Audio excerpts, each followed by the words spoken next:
Nerdrotic.com.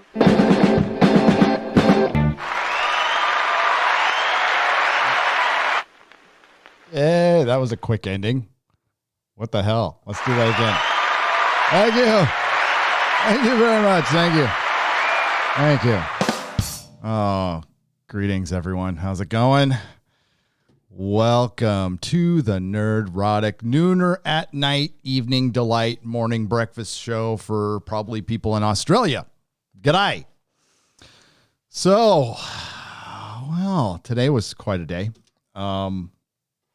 See, what happens is sometimes you got to put out a video, and it's not really good to put out a video and a live stream at the same time. So you got to let one breathe. I decided video first. The live stream had to be delayed. My apologies for all you nooner people. They'll eventually be back to being around noon once all the chaos is over. Not in the world. We're not going to wait for that. We got to look at that Babylon Bee article, by the way, that is more accurate than it wants to be, where it says California will be shut down until death is cured, says Gavin Newsom. But, and it's not far from the truth, really. But yeah, just the chaos in this house until I get my room so I can not use the green screen. You see my Spider-Man video game right there? There you go. Yeah, so we don't have to use cheesy green screen. But it's starting to come together. It really is. It really is. So let's see who's here. We've got our producer, Lady Graymaster. What's up? We've got Doug Forrest Jr., who is a member. Welcome. Max15, who is a member. Welcome. Geek Prime X. Andrew Banishers. Spartacus Primus. Joe Bagadonuts. Chris Persia, the amazing Canadian wrench from Canada, or Canada, as I like to say. Andrew Grimm. That's not the Andrew Grimm that I know. What'd you say, Gary? I told you Pornhub is an alternative platform. Yeah, it is. I mean, I don't need an alternative platform yet. Oh, you mean as far as discussing things we can't discuss on this platform? Yeah, I mean, sure. But I think Pornhub wants porn, to be honest with you. And I am not, no OnlyFans. That's for Az. That is only for Az. It should be only Az. Deef, what is up? Father Christopher Miller, what is up? Eric K. and his wrench. Leon K. Max Mercer.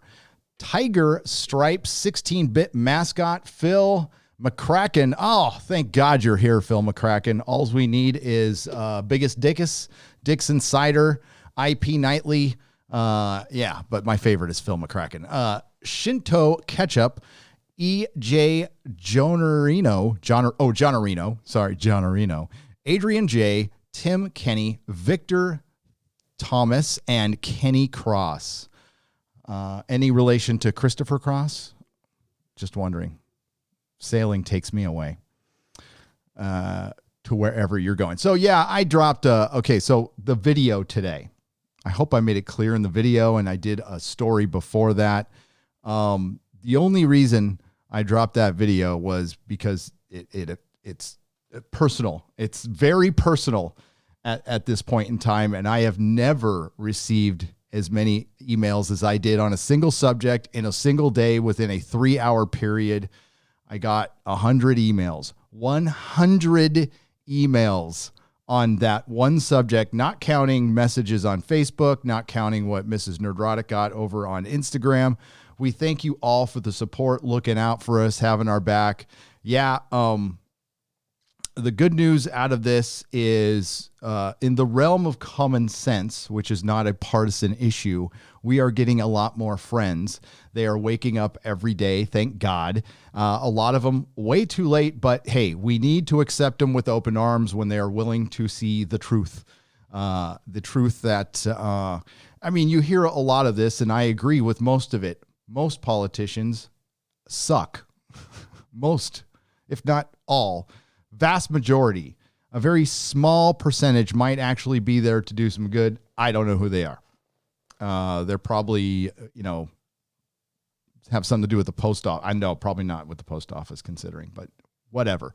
We're also going to discuss Hollywood's part in all of this, because the question, and we're just talking about the general divisiveness in the world, and Hollywood has played the starring role, or at least co-starring with the mainstream media, because they have been pushing the narrative. They have been funding a lot of this. A lot of our destruction right now is being funded by stupid rich people.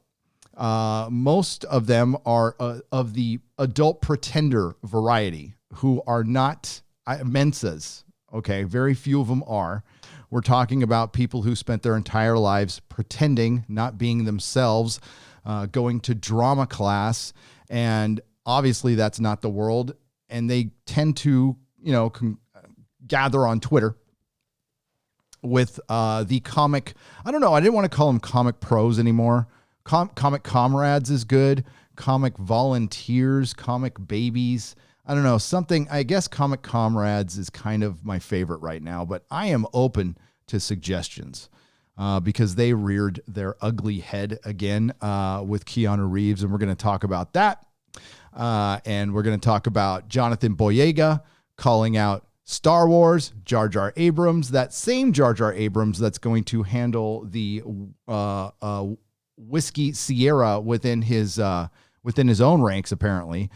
And of course, we need to talk about Star Trek's ultimate failure, which we're going to discuss today. I heard there was a leak. There was a leak of a rumor, or a rumor of a leak, or maybe Star Trek is just leaking all over their fan base. But I've got it on very good authority what the main problem with Star Trek is. Multiple insiders on this one.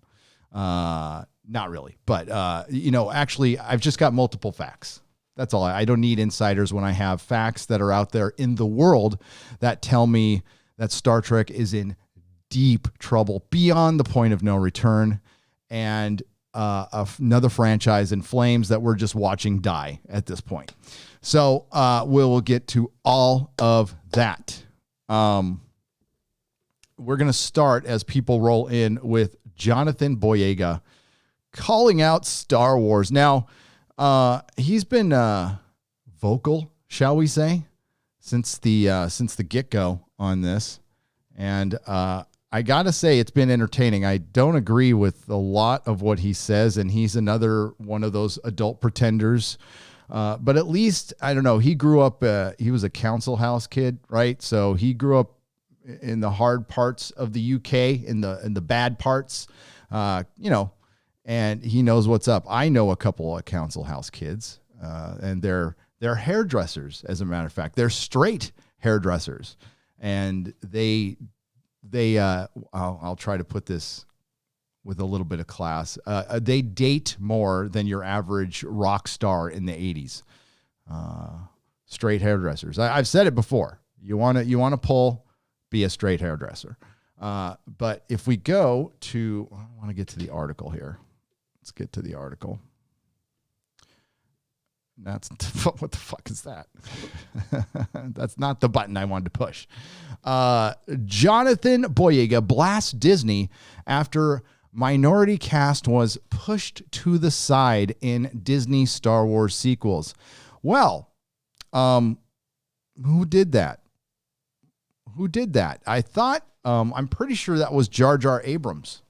Jar Jar Abrams, who wants to battle the Whiskey Sierra within the ranks of bad reboot. Well, maybe he was looking, to use the words of Michael Jackson, the man in the mirror. I don't know.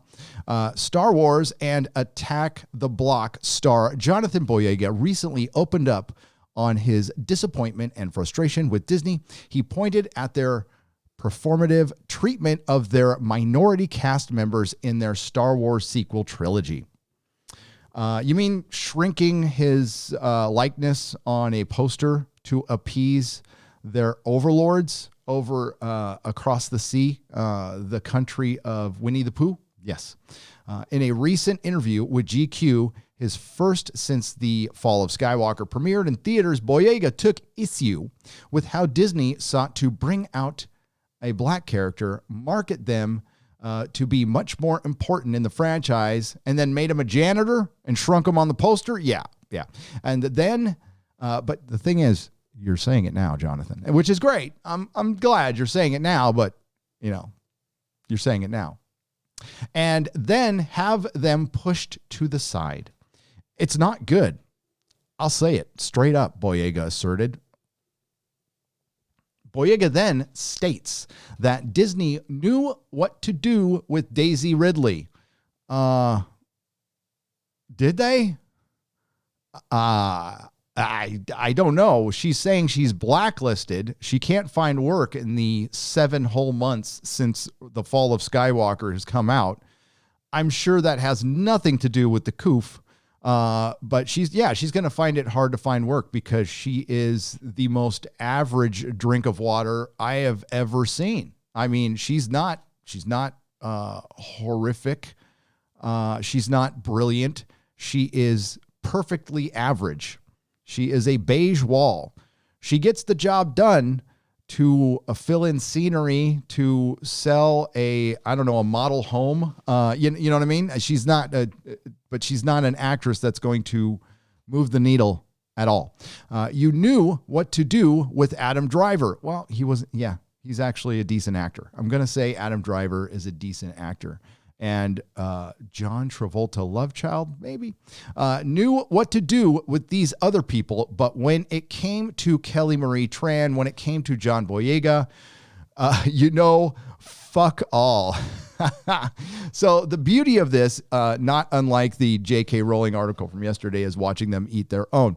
So this is what happens when you play the game of identity politics. You win identity politics prizes, especially when you stir up a bunch of division in the world. You help fund a bunch of division in the world. Then it comes to bite you on the ass.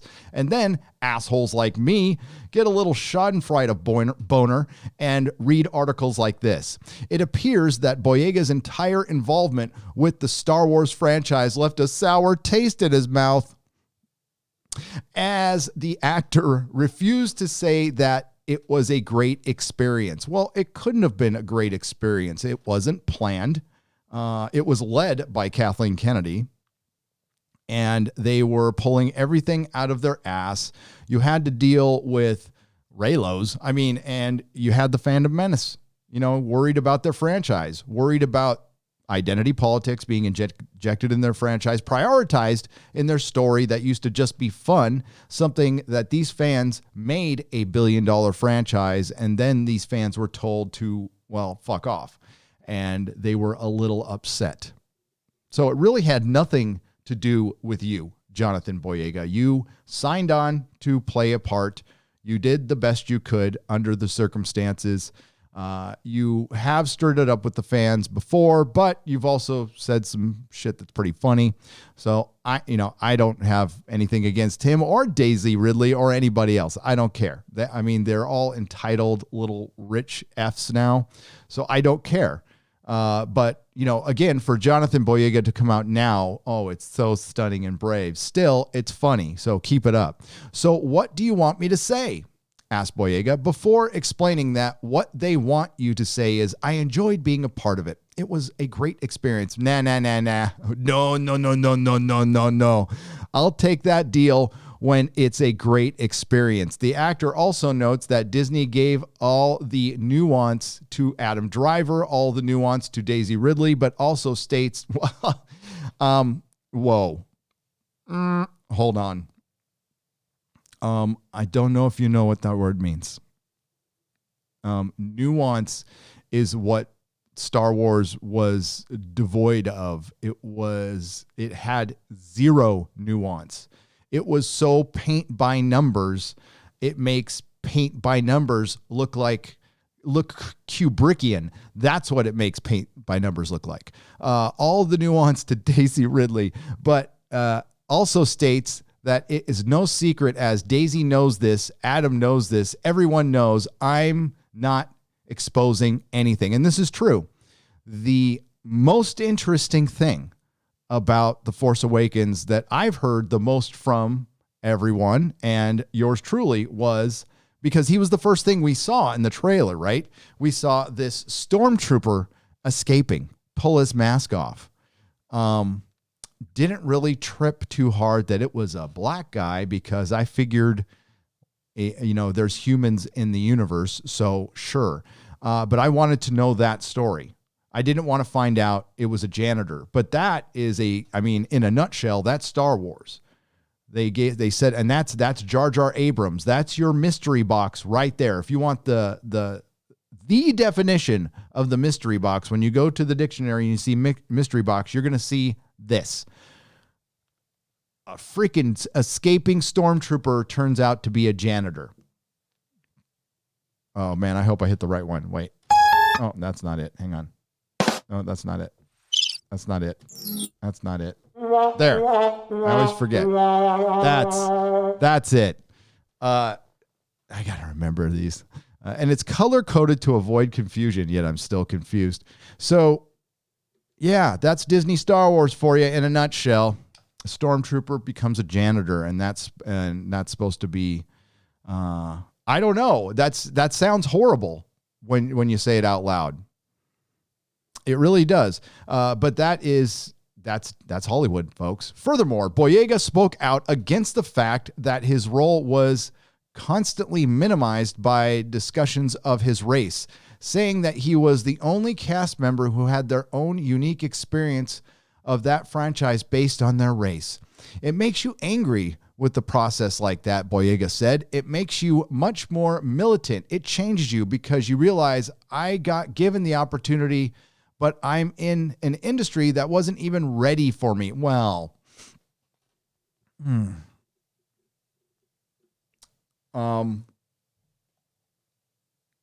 wow. You know what? Maybe on that set. I don't know about the world or the industry, but maybe on the set of Disney Star Wars, Boyega also discussed now, it's kind of what we've been saying all along. Jonathan Boyega, you weren't the best actor chosen for the job. You were the best black actor chosen for that particular job. That's got to piss people off, and it's going to start pissing more people off.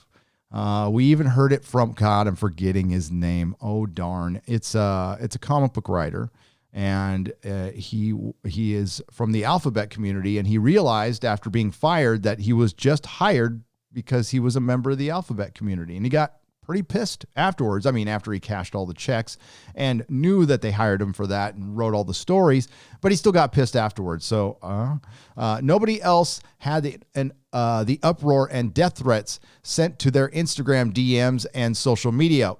Wait a minute. I thought Kelly Marie Tran did. So you're saying she didn't now, and it was just you. Okay. Saying black this and black that, and you shouldn't be a stormtrooper. Man, I don't remember any of this. I'm not going to call the man a liar. I'm not going to do that. Maybe he did receive, some, what? We all receive weird anonymous stuff. How much was it though? I mean, honestly, and again, not doubting you or anything, Jonathan Boyega, but show us receipts of that, because that would help. That would help, because we want to make sure to shame assholes like that. We don't want to hear from assholes like that at all. Nobody else had the experience, but yet people are surprised that I'm this way. That's my frustration. Well, I mean, it was a movie, right? It was pretend. So you weren't forced to go work in a coal mine or anything like that. Boyega would also make a point to push back directed towards The Rise of Skywalker director Jar Jar Abrams over the quality of the film, telling fans that everyone needs to leave my boy alone. Okay, wait a minute. He's your boy? Because he's the one who reduced your role to a janitor. He's the one who never gave you anything, and towards the end made you even more of a joke. I mean, just running around being the manzel in distress, basically. So he's your boy now. Okay. He wasn't even supposed to come back and try to save your shit. Your shit. Well, it was shit. It was shit. At least he said it was ours. At least somebody said it was ours. And yeah, it's ours now that it's shit. What did you make of Boyega's comments? Well, there's a lot of ways I could take this. I love the fact that he's calling out Disney. Anytime somebody calls out Disney, I am going to report it because it's just plain ass fun. This is also make believe and pretend. And as shit's getting real serious around us, we have to hear rich people whinging. I don't know how much longer he's going to be rich, but I hope he saved his money. If he saved his money, and I'm not sure how rich he really got. How much did nobody actors make on a Star Wars movie at Disney? I'm guessing not a lot, because Hollywood is filled with, well, we're giving you an opportunity. So you got to understand, like, you got to count the exposure we're giving to you. So we're not going to give you money, but we're going to pay you a lot in exposure. So we're going to, run you around, and you're going to do a lot of press talking about our stuff, but it's going to help you too. So, you're making 30,000. I don't know. I don't know that's something I'm going to ask Robert Meyer Burnett. What did a Star Wars actor pull down? $1 million? $1 million? That might've been too much. Before taxes. I don't know. Well, it's funny though. It was entertaining.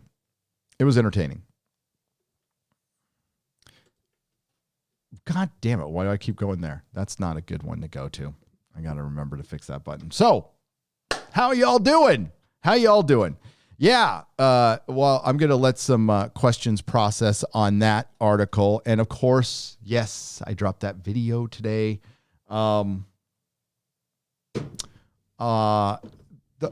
problem with dropping videos like that is, for one, it's real personal. Like, this channel's supposed to entertain, so hopefully, I don't know, I got a rant out, whatever. Hopefully it served its purpose.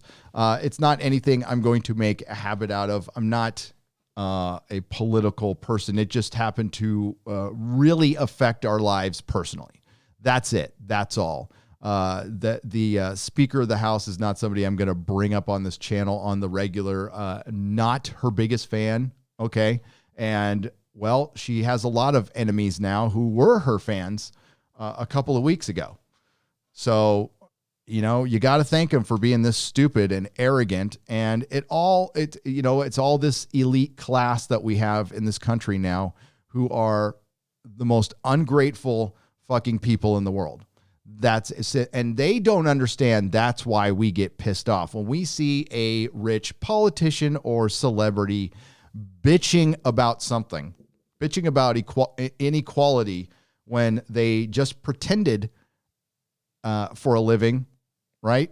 For $1 million or hundreds of thousands of dollars, and they're complaining about it. There are countries that you can go to that still have to dig holes to find water, right next to the holes they dig to go to the bathroom. So you're welcome to it. You're really welcome to it. Things aren't going to be perfect for everyone, but the ingratitude of Hollywood is what pisses people off instantly. Same goes for this platform too, by the way. Not that we're anywhere near as important as the folks in Hollywood, because we're obviously not, or the politicians, because they don't have to follow rules you and I do. So I guess my best suggestion would be, just, I don't know, do it kind of like that drug commercial. I learned it from watching you, Dad.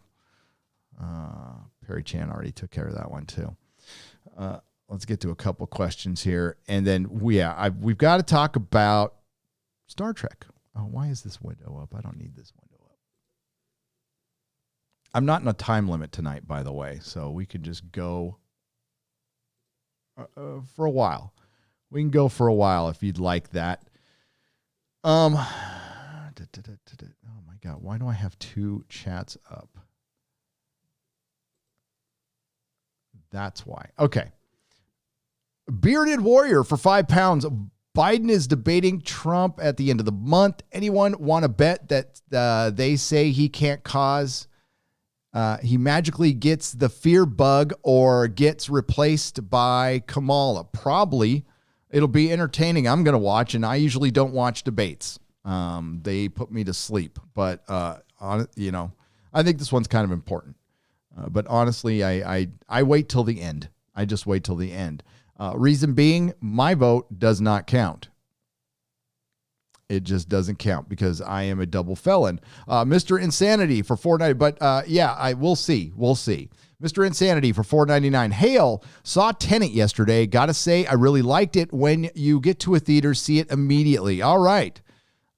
You said you liked it. I talked to Jeremy. I'm gonna let him speak his review. He's seen it twice. I guess it's confusing to some people. I have not seen it, and I can't. I don't go to Tortuga, so I'm going to wait till it comes into a theater, which might be soon. We have a drive-in close to us. When Mrs. Nerdrotic gets back, I'm going to go see New Mutants. It probably will suck, but we'll see. Chris Latido for $5. Grats on escape from San Francisco. Keep going until California is in the rear view mirror. First time super chat. Did I do it right? You did, Chris, and thank you. I appreciate it, and I'll be gentle. D for 20 Canadian pesos. Hail, Gary. Your political videos are really good. Well, they're not supposed to be really political. They're just how they affect my life personally. And I currently am overlorded by Democratic politicians. Believe me, I'm critical of all of them. Let me finish super chat. You should keep Adam. You have an important message that needs to be heard. You can make a difference. Money to get you out of California. God bless you. I pray for you. Thank you, Deef. And I appreciate it. I'm not smart enough to take on the political machine like Razor Fist. He went to school. He went to the Walter Cronkite School of Journalism. The dude knows his shit. That's the kind of person I listen to. I want to hear from you guys, though. See, we need to hear from more just fans, regular people, common sense, the realm of common sense, which I hope to God isn't partisan. I really hope not, because I think most people just want to get up, go to work, have a good life, watch their kids grow up in safety and in harmony, and want to live happy, joyous, and free lives. None of our lives are going to be that all the time. They're going to suck sometimes because life isn't fair, and there's nepotism and cronyism, and that's part of it. It's just going to evolve. Shit isn't going to get better overnight, and tearing everything down, I most definitely won't make anything better. It's guaranteed to make things worse for decades, if not centuries. So we need to keep that in mind, and thank you very much. That's where I come from. So leave the politics to the political guys. I am just a dumb nerd. But I try to pay attention to what's going on, and when it's literally hitting our streets now, this divisiveness, and I have been talking about it for years, and so have many others on this platform, that when you starting to see it encroach on our entertainment and in our sports, then shit is getting serious, and people weren't taking it seriously, and now they are, and that's good. And I don't blame you. You hear some guy on YouTube going, wait a minute. So they're infiltrating comic books. And believe me, I get this to this very day. Why would they be? What do they care about comic books? Well, it's a way to get to a certain age group, the prime age group of 18 to 34 to 45, really, with comic books. And you can see comic books are still very popular. There is a market for them. And all of our superhero films obviously are based on them, and they are keeping Hollywood, that source material is keeping Hollywood afloat right now. So of course they're going to hit our comic books, and of course they're going to try to influence us in everything. They have tried through Doctor Who. They're currently trying through Doctor Who, Star Wars, Star Trek. All three of them are going to get worse, not better, worse. All right. So that do not buy that Hollywood is going to get less woke. Not happening in a million years. The only way they're going to stop is when we stop funding them.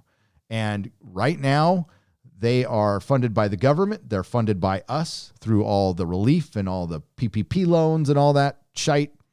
And they absolutely think that the sentiment of the buying of the customer has changed. They want to believe that. They deeply want to believe that. It's not true, but it's not going to change their ways. If they haven't changed, if they didn't change over the end of last year, what makes you think they're going to change now? When have they given us a single sign that they're going to change? Sure, we've heard Jon Favreau say something like, yeah, well, we got to listen to the fans. Okay. That's not going to, that doesn't mean the tide is turning because he made an obvious statement. That's just one guy who, has power over a show, but not over Disney, not over Star Wars. It still firmly belongs to Kathleen Kennedy until she's gone, which means nothing's going to change. I'm not trying to sour anyone on this. I am trying to just speak the truth. I will believe when she's gone. I'll believe it when I see it in Deadline, when I see it in Variety, and that does not mean things are going to change. Not by a long shot. Things could get worse. If Marvel fans all remember, Joe Quesada left, and we got something actually worse. Axel Alonso. So that could happen. Tracy Wilborn for $5. Hey, Gary. When you travel to Texas, if you're going on I-10, stop at Las Cruces and I'll buy you a coffee, even though coffee is nasty. I love coffee, Tracy. And I'll stop in Las Cruces. No problem. Mexican Iron Man. What's up? My emperor, you and the caravan left me in the Bay Area to suffer under Pelosi. I shall soon escape and join you in San Diego, then heading to the Ozarks. Sorry about Pelosi hypocrisy. Crisis on Infinite Tijuanas. Orale. Yes, the name of my biography will be Crisis on Infinite Tijuanas. Or in Infinite Tijuanas. It depends. Not sure. Still haven't decided. Yeah, she rubbed it in the faces of every single salon owner in San Francisco and California. And they're all pissed. They're all pissed, and these are all true blue Democrats, members of the alphabet community. They were screaming in the background on the phone when I was on a phone conversation, so yeah, that shit's real. Notice the DNC logo spells out death to America. Does it? I wouldn't be surprised. Opinion, 2 Canadian pesos. I mean, weren't they saying that on the streets at one of the protests? I think I heard that. Crazy Cat Guy, thank you for the ice cream. I appreciate it. All right, so speaking of that priority of diversity, where do we want to go from here? We'll go to Star. Oh, by the way, Amber Heard is not leaving Aquaman, apparently. Well, I don't know if I can. I just don't like her very much. That's all. Justice for Johnny. So we're going to have some changes here with Star Trek, or not more. We're going to have actually more of the same here with Star Trek. Oh, God damn it. I keep doing it. Star Trek Discovery Season 3 to introduce transgender and non-binary characters. They look okay. They look very young. They look extremely young. CBS All Ass has announced that the 3rd season of Star Trek Discovery will see the addition of a non-binary and transgender character to the crew of the USS Discovery. According to Variety, the transgender character is a trans man who has spent his life as a Trill planning to be a host for a symbiotic alien species that lives in different hosts over its lifetime. Yes, the character will also... Wait a minute, what? But my brain hurts from that one. You're already Trill. So you're identifying as something until the thing comes in from the thing, and then and then it makes the pudding. Oh, sorry. The character will also be played by trans actor Ian Alexander, Lev, The Last of Us Part 2.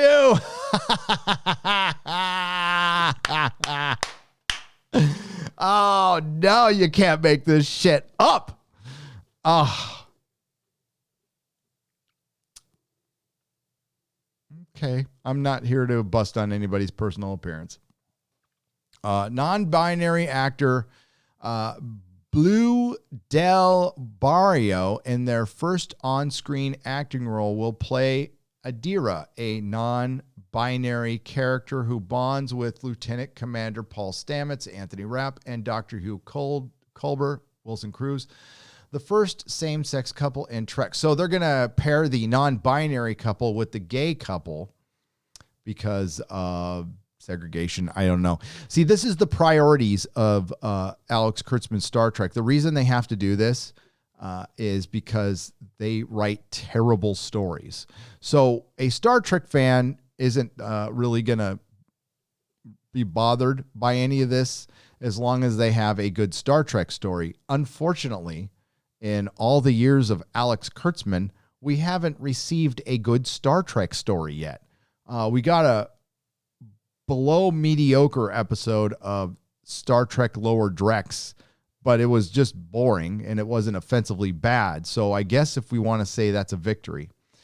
But here, in a statement provided by Michelle Paradise, the co-showrunner and executive producer, explained that these two additions to the cast, stating Star Trek has always made a mission of giving visibility to underrepresented communities because it believes in showing people the future without division on the basis of race, gender identity, or sexual orientation is entirely within our reach. Really? Because you showed the most hateful, disgusting Star Trek I've seen. It's been nothing but hate. And, you baby heads, cannibalism, offensively bad writing, shooting stars in space, sonar in space. You brought somebody back to life in ecto-poo from a mushroom dimension. I could go on. But I'm going to say I'll save a lot of this. I will be announcing my Picard review release date today, by the way.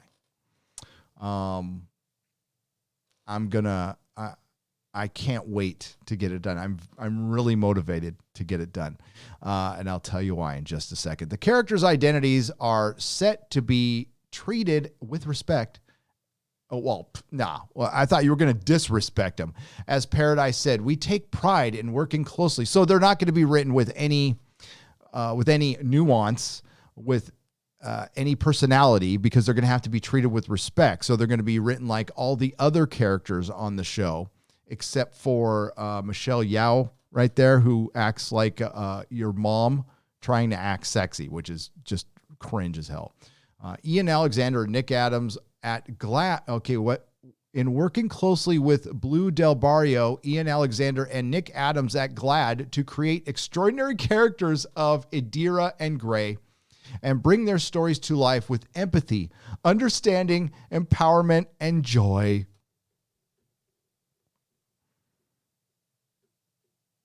Yeah, except they've kind of already done this in Star Trek before. And they're pointing it out right here.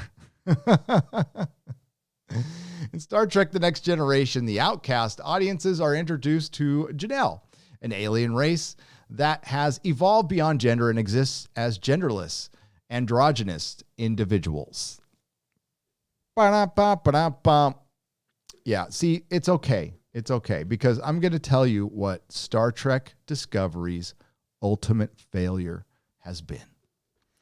Star Trek Discovery's ultimate failure has been in their treatment with the fans from the beginning and their treatment of this franchise. Their ultimate failure has been putting faith into Alex Kurtzman.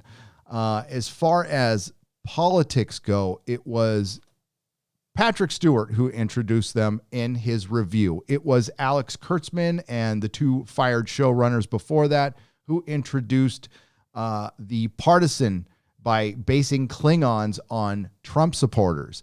It was Kurtzman who has divided the fan base. He's divided it further with his shitty writing. You see, I heard a rumor that happens to be a fact that Star Trek sucks. It really, really sucks. And nobody's really watching it. So they can continue making stuff on their streaming service because they need it. This is their quote unquote crown jewel.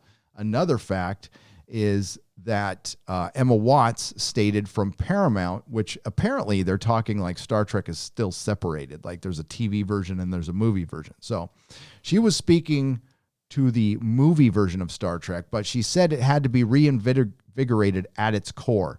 That is a fact. That is a quote from an executive at Paramount, which happens to be Viacom CBS. Anything beyond that, I don't know. I know we're going to get Star Trek Discovery Season 3. Always known we're going to get Season 3 because they stated it and they shot it. And, well, we're finally going to get it. And I bet you it's going to be as bad as Season 2, if not worse. But if it's good, I'll let you know. Thankfully, you can replicate extensions. I mean, that's what Michael Burnham got right there. So that's always good. And my God, did Tilly gain weight in that poster. Oh, my Lord. Look at that. I didn't even notice that. Jesus Marimba. Oh, my Lord. Do you think she's pregnant? I mean, he's kind of putting his hand over her stomach right there. Oh, my God. She's like, that's like, okay, it's all right. Not judging here. So, yeah, Star Trek is bad. And it will continue to be bad as long as Alex Kurtzman runs it. If CBS wants to stick with the guy, honestly, it's no skin off my back. I'm very sad to be losing this franchise, but I had made my peace with losing it a long time ago. So when it came back, it never really was Star Trek. So, I mean, the only loss is future fans. You're not going to have any. Look at the fans you have left. Look at them. So there was an effort by CBS. I'll find the article. I'll probably throw it in a video later where they stated that they were going to there's a new technique they were going to take to promote Star Trek. Now, mind you, Alex Kurtzman tells a fib or two once in a while. So in an interview with his 5-year plan, he said we were going to get a toy line this summer. We didn't really get that, did we? We still don't have any merchandise, and there's international distribution. I don't know what the hell it is. I'm sure they'll find some somewhere. I don't really care. The rest of the world, you are saved if you don't want to see this. But, yeah, they said they were going to roll out this new marketing approach, and they're going to bring in influencers. So they brought in some influencers. They influence a couple people. There's a couple people out there that they actually influence, and that's cool. That's fine, but they're bringing them in, and that's what they have left. There's no growth in anything related to this brand, including the brand itself and including all the hangers-on, which is sad because I would love to be watching Star Trek lore videos or Star Trek, the history of Star Trek or whatever. But that's not what the most interesting thing. You see, the only thing that lights up the fandom, the only thing that excites the fandom is hearing that Alex Kurtzman might be fired. Fucking gets them fired up. And even the people who semi-like Star Trek Discovery wouldn't be sorry at all to see him go. And that's a fact. But he's staying. Okay. All right. You win. You get sucky Star Trek. Awesome. Now, as far as going with rumors or anything, I don't. I go off what I read here. I tell you what I think. I'll tell you what I know. I actually know somebody who works in the building. Well, that person has not been in the building for quite some time, actually, because of the lockdown. So they're working from home. So hasn't been a lot of info.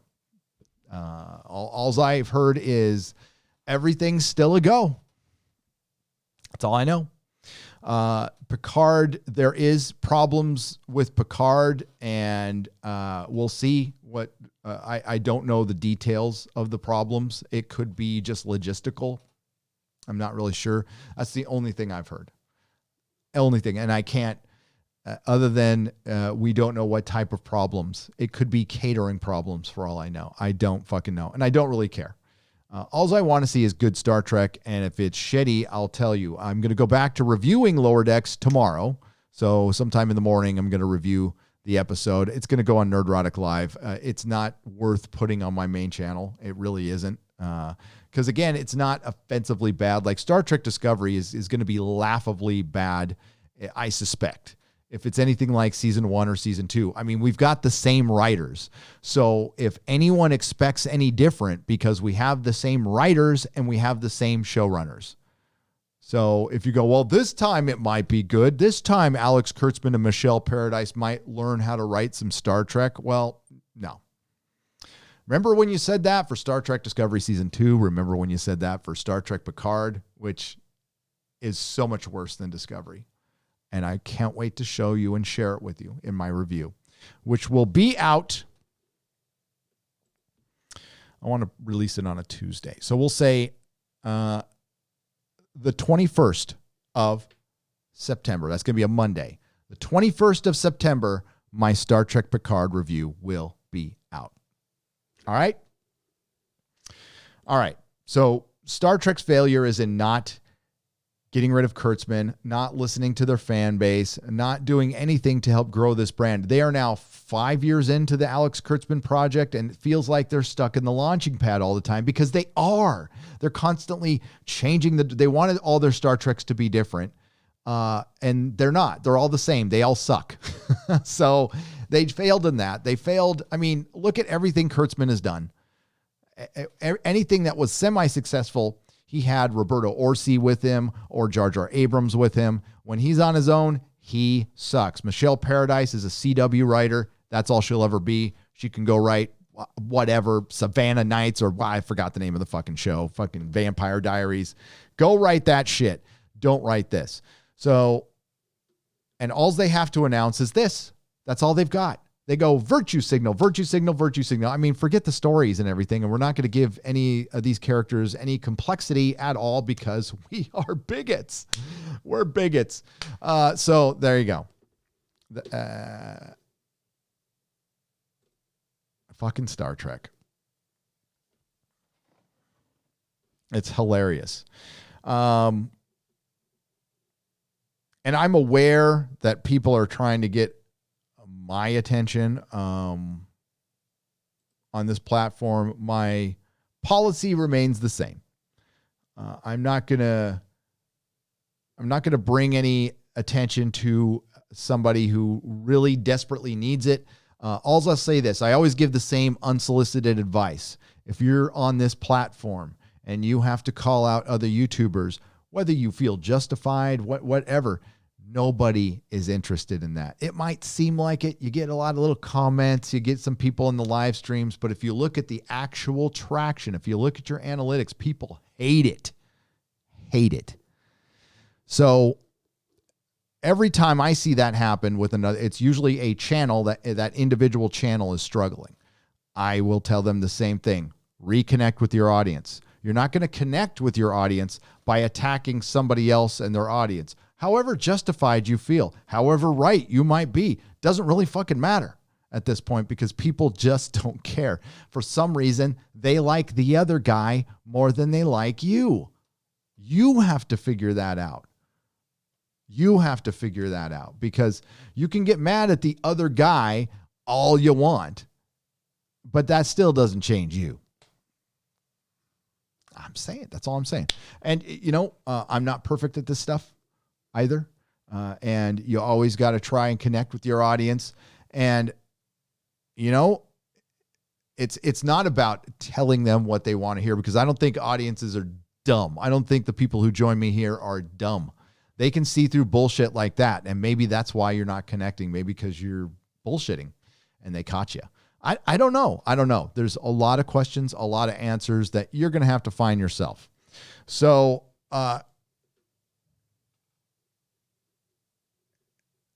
let's go to noticed. No, that's not it. Gary, mix up the green screen. Jer Hermy, C3PO.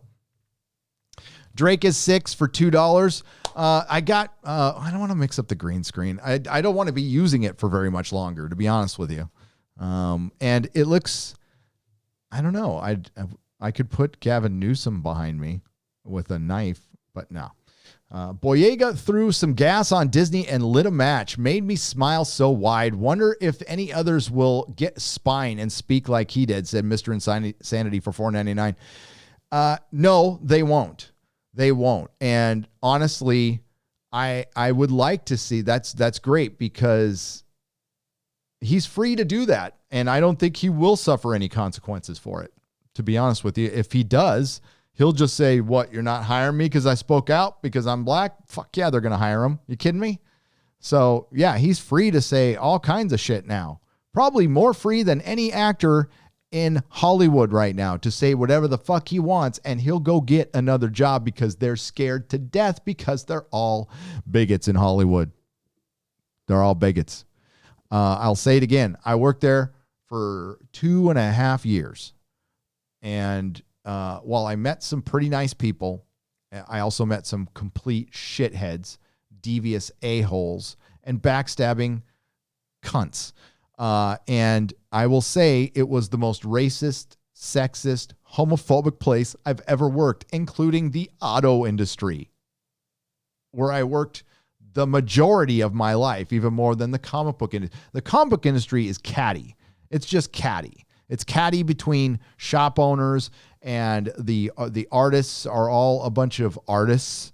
So yeah, but I mean the Hollywood, the entertainment industry, man, up and down. Lots of bad people, because bad people excel. You excel in that system. It's the kind of system where lying, duplicity, it gets you places. Manipulation gets you places. Honesty, integrity, those are weaknesses. Empathy, fuck, they throw that word out all the time. They have no idea what it means. Empathy to them might be, okay, when I stab you in the back, I'll try to hit you in a place where you won't bleed as much. Gary, how about the Orange Man retweet of the beauty salon? 4 more years? Maybe. I don't know. Well, yeah, if Nancy Pelosi keeps doing this, you're going to get hairdressers to vote for the Orange Man. I love that he called them beauty parlors. Thought that was funny. Zelina SW for $4.99. Zelina SW for $4.99. Oh, shit, it just jumped on me. Hang on. Yeah, that was fucking funny, man. Now, the whole thing is funny. I was watching Crowder this morning. He had a big old smile on his face. What did we got? What was he smiling about? The mayor for Portland is leaving his house. One of the Cuomos, I mean, it's another day that ends in Y, got caught doing something stupid. But he said the media is not your friend, which is a soundbite I'm going to use all the time. We all know that. The media is the enemy of the people on all accounts. So, yeah, it was a funny day. And for the Pelosi stuff, listen, I was going back and forth. I was watching my email just go ding, ding, ding, ding. And everybody's just, emailing me. And they're like, can you believe this shit? And I'm all, no, I actually can't. I mean, as it's so true to form, it still surprised me. It did. I was like, fucking the hubris on this biatch. And so, my wife's only response was just ew, and my wife is not a political person. And quite frankly, you all know what the politics are of your average hairdresser in San Francisco. For them to be pissed is an awakening like no other. Now, is it going to get them all to go on over to the other side? No, but I think Nancy's response might have, saying it was a setup, a fucking setup, a setup. And you know what? Who the fuck cares if it was, to be honest with you? I don't give a shit. I don't know if it was. I don't think so, because the way those salons are set up, the owners don't talk to the people they rent their chairs. So it's an e-salon. So it's a bunch of independent contractors. They have auto shops like this too, where a guy comes in and just rents out a stall, and the guy who owns the building never comes in. You never hear from him. It's like your landlord. You just pay the rent and that's it. So that salon owner probably wasn't in contact with their person until the person said, "Hey, yeah, Pelosi's coming in." That's crazy. Pelosi saying that she was lied to, throwing the fucking business under the bus, tells you exactly what these people will. They will stop at nothing. They will stop at nothing. For one, girl, you're paying for that hair. Ew. Number two, you went to San Francisco to an e-salon? To an e-salon. And number three, I've been by her house. I'm not going to say where it is, but I've been by her house. It's got a giant wall around it. A giant wall around it. In San Francisco, you don't see, Zuckerberg's got one of those too. He's got a big old wall around one of his 6 houses. But yeah.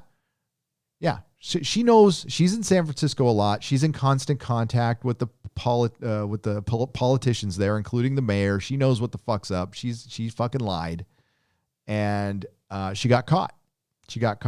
So that's going to make a lot of enemies because you're rubbing people's misfortune in their face. And for that, and the main reason that I was pissed off is that did fucking happen on the same day my wife cleared out the last of her salon. She called me 3 hours later. She wasn't happy, okay? Wasn't exactly thrilled that she had to move all of her equipment, chairs, and everything in the garage of our house up in San Francisco, which we're trying to sell. And the new guy who was taking over the salon came in. And yeah, that sucks. That's a whole shitty feeling when you weren't even thinking about this in February of this year. Wasn't even crossing your mind. So to blame this on anybody else than local government, because the way our country is set up is the federal government does not run your city. Okay, some people don't understand that. I know you guys do, but there might be the one person out there who doesn't understand that. The Orange Man has no influence, zero influence in San Francisco. There is no Republican influence in San Francisco anywhere. There's a couple of, I think there's a radio show. Yeah, Michael Savage or whatever. He's in San Francisco, but that's it. And he's by himself, and I don't know much about him. But there is no influence like that in San Francisco. It is the Democrats are the conservatives, and then there's everything else.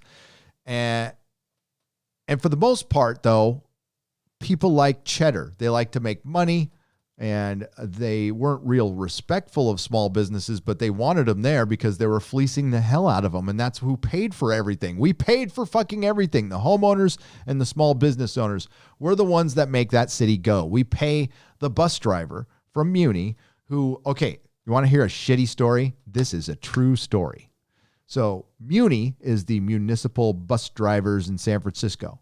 They have a pecking order. They have a so basically, if you're new, you got the shitty route. If you're old, you get your pick of the litter. And so the bus driver with the most seniority only has to drive one bus on one route. That's it. And he gets to pick the route. Rest of the day, he sits at the yard. He plays pool.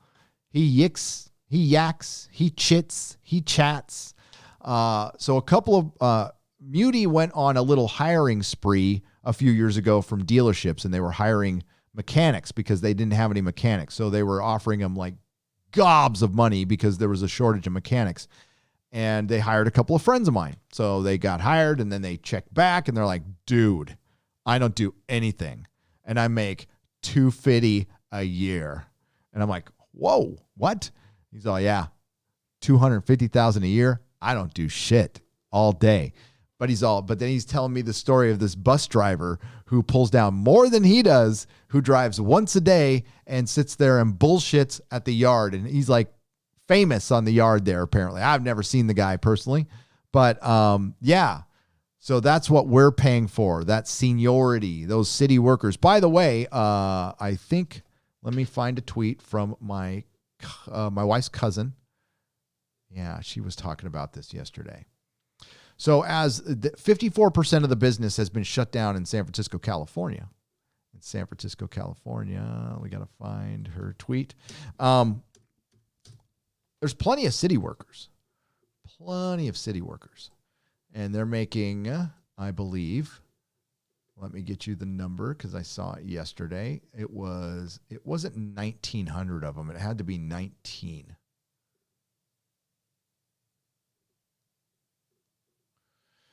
I believe it was 19. It couldn't be 1,900. And of course, I lost it.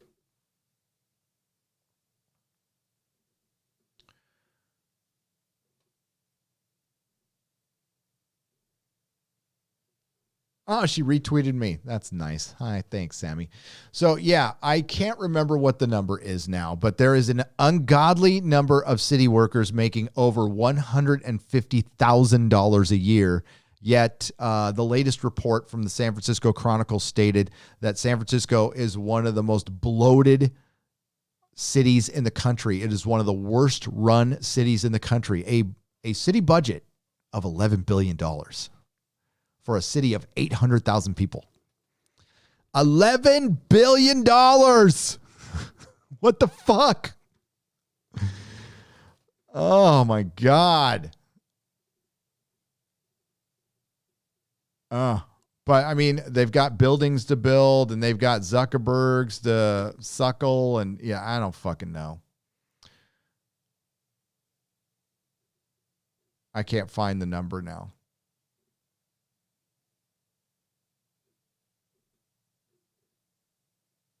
They were talking about austerity, but yeah, whatever. It's a very large number of people making over $150,000 a year who are doing nothing. And now, while everybody's at home and the money's starting to dry up now, that's when shit's going to start getting serious. And I know a lot of you out there are feeling that. And listen, don't be quiet about this at all. And, you know, like our story isn't the worst. By far, it's not the worst. I know some of you out there are going through much, much worse. Do not be quiet about it. Get out there on social media, tell your story, because you're not going to fucking hear it from anybody.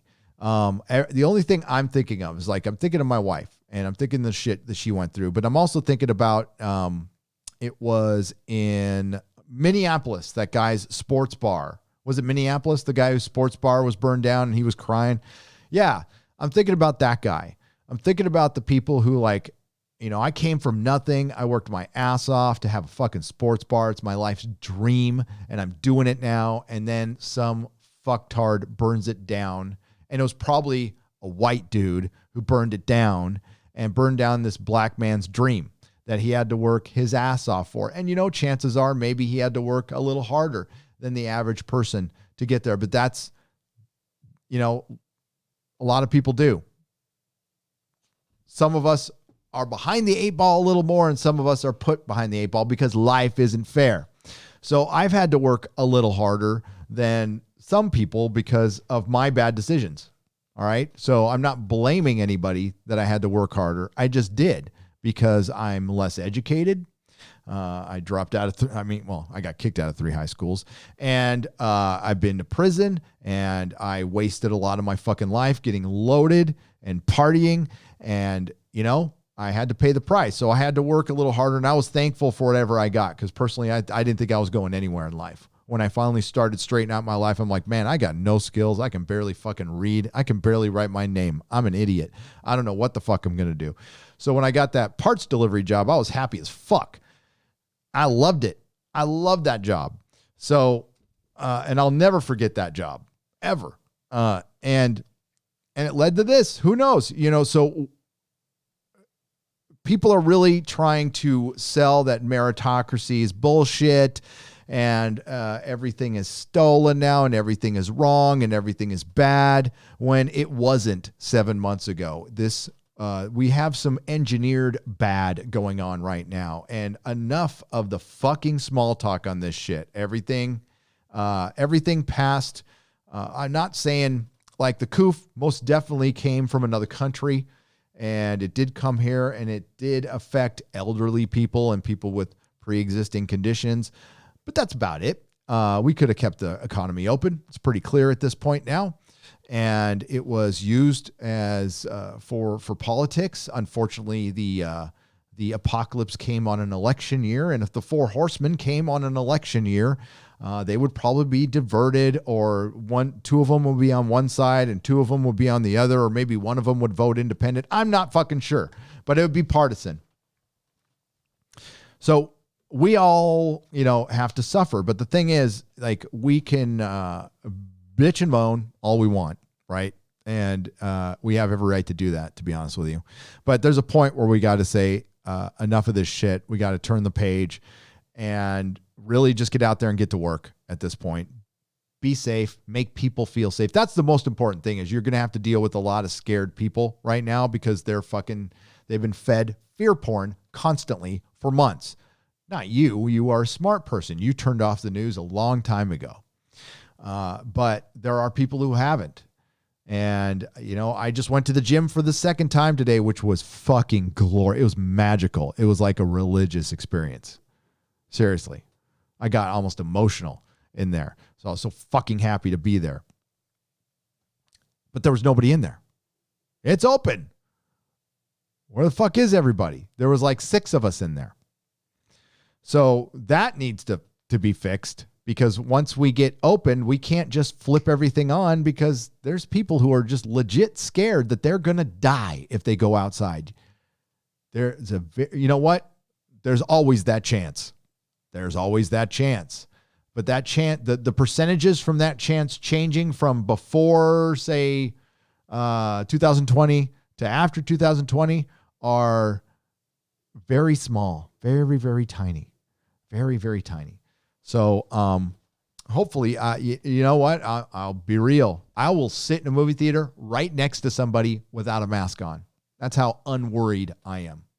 Now, if you want to take precautions and you don't want to do that, I'm not going to shame you. Do what you got to do. But that's where I'm at right now.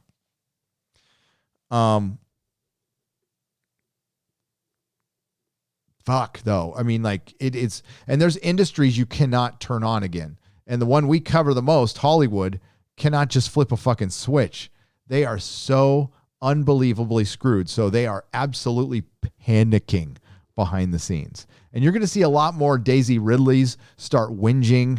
And you're going to see that. You're going to see a lot more OnlyFans popping up. You're going to see a lot of very interesting things. A lot more Brie Larsons on YouTube. So it will be entertaining unintentionally. But as far as intentional entertainment, not too sure what we're going to get. I'm really not too sure. I was kind of hoping there was a stretch there before the riots and the looting that we would get like sure thing stuff like, oh, well, Henry Cavill as Superman. And let's find the best possible director that's not Jar Jar Abrams and do a solid Superman movie with Henry Cavill. That'll inspire people and bring them together. Nope. That's all out the window now. I mean, the only Superman movie we'll probably get is Red Sun. They'll probably adapt Red Sun. And if you don't know what that is, it's a communist Superman. It's an Elseworld story. Because Hollywood's like really in love with Marxism right now.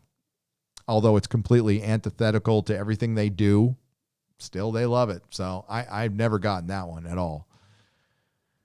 Oh, yeah. I'll read a couple more super chats, and we got to talk about Keanu. We all love Keanu. So, why does Star Wars have janitors? Just use a droid. Albatross flight, $2. Because Jar Jar Abrams is a shitty director, and Lawrence Kasdan mailed that shit in, and they came up with a Star Wars janitor because they're lazy assholes. I can't call Lawrence Kasdan a hack. He's not a hack. He just mailed it in. He got a big fat Disney check and pooped on a piece of paper and handed it over and called it a script. Whoa, bro. Just realized how close you are to 300K. Keep up the good work, buddy. Why, thank you, Darth Bredicus. I appreciate it. Yeah, we just passed 275,000 subs, I think. As long as I haven't checked. Wasn't sure if I lost any from the last video. You never know. You never know. Again, you know what? I can't do that. Because listen, if you get political now, I'm going to have to stay political forever. And I don't want to do that. I really, really don't want to do that. It's political season. And we could talk about it a little bit because it's really affected every one of our lives. Not just my life. It's affected your life too. The decisions of local government. Listen, we all need to wake up to who our local overlords are from whatever party. We need to know who the fuck they are, where the fuck they have been, and what the fuck they are about, because you know what? They have a lot of fucking power over us, and we need to reduce that. That needs to be greatly reduced. So if one of you all out there want to run on giving government less power, I will be behind you. I don't give a shit what party. If it's about taking away power from government, you are my friend. Progressive Harry and Meghan sign $50 million deal with Fredo Netflix. Not surprising at all. Remus King of Rome 5 for $30 Australian. G'day. And I feel, listen, as much as I bitch, Australians are screwed right now. They cannot travel between their states. That's un-American, by the way. That's downright un-American. So, and hopefully you'll be let out soon. A Sporking News podcast for $2. Grats on 275K. Don't slow down because I am gaining on you. Well, I hope you pass me up, Sporking. As soon as you get a new computer, I was watching you the other day, all roboting on your freaking Game of Thrones live stream. It's awesome. I love Sporking. By the way, Lady Gravemaster, my great producer, who has made one video that has 5,000 views, by the way. I'm so proud of her. She's at, last time I checked, she's at 903 subscribers. Eric, are you in there? Could you please put Lady Gravemaster's channel in the chat? Could we get 97 more subscribers for Lady Gravemaster so she can hit 1,000? I would greatly appreciate it. She has one video out. It's a cuties video. It's good. Go check it out.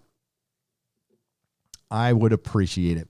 Foul Ball Productions for $4.99. Hail the mighty Gary. Thank you for inspiring and encouragement to start my own channel. It's been the best thing to come out of this madness. Oh, that's awesome.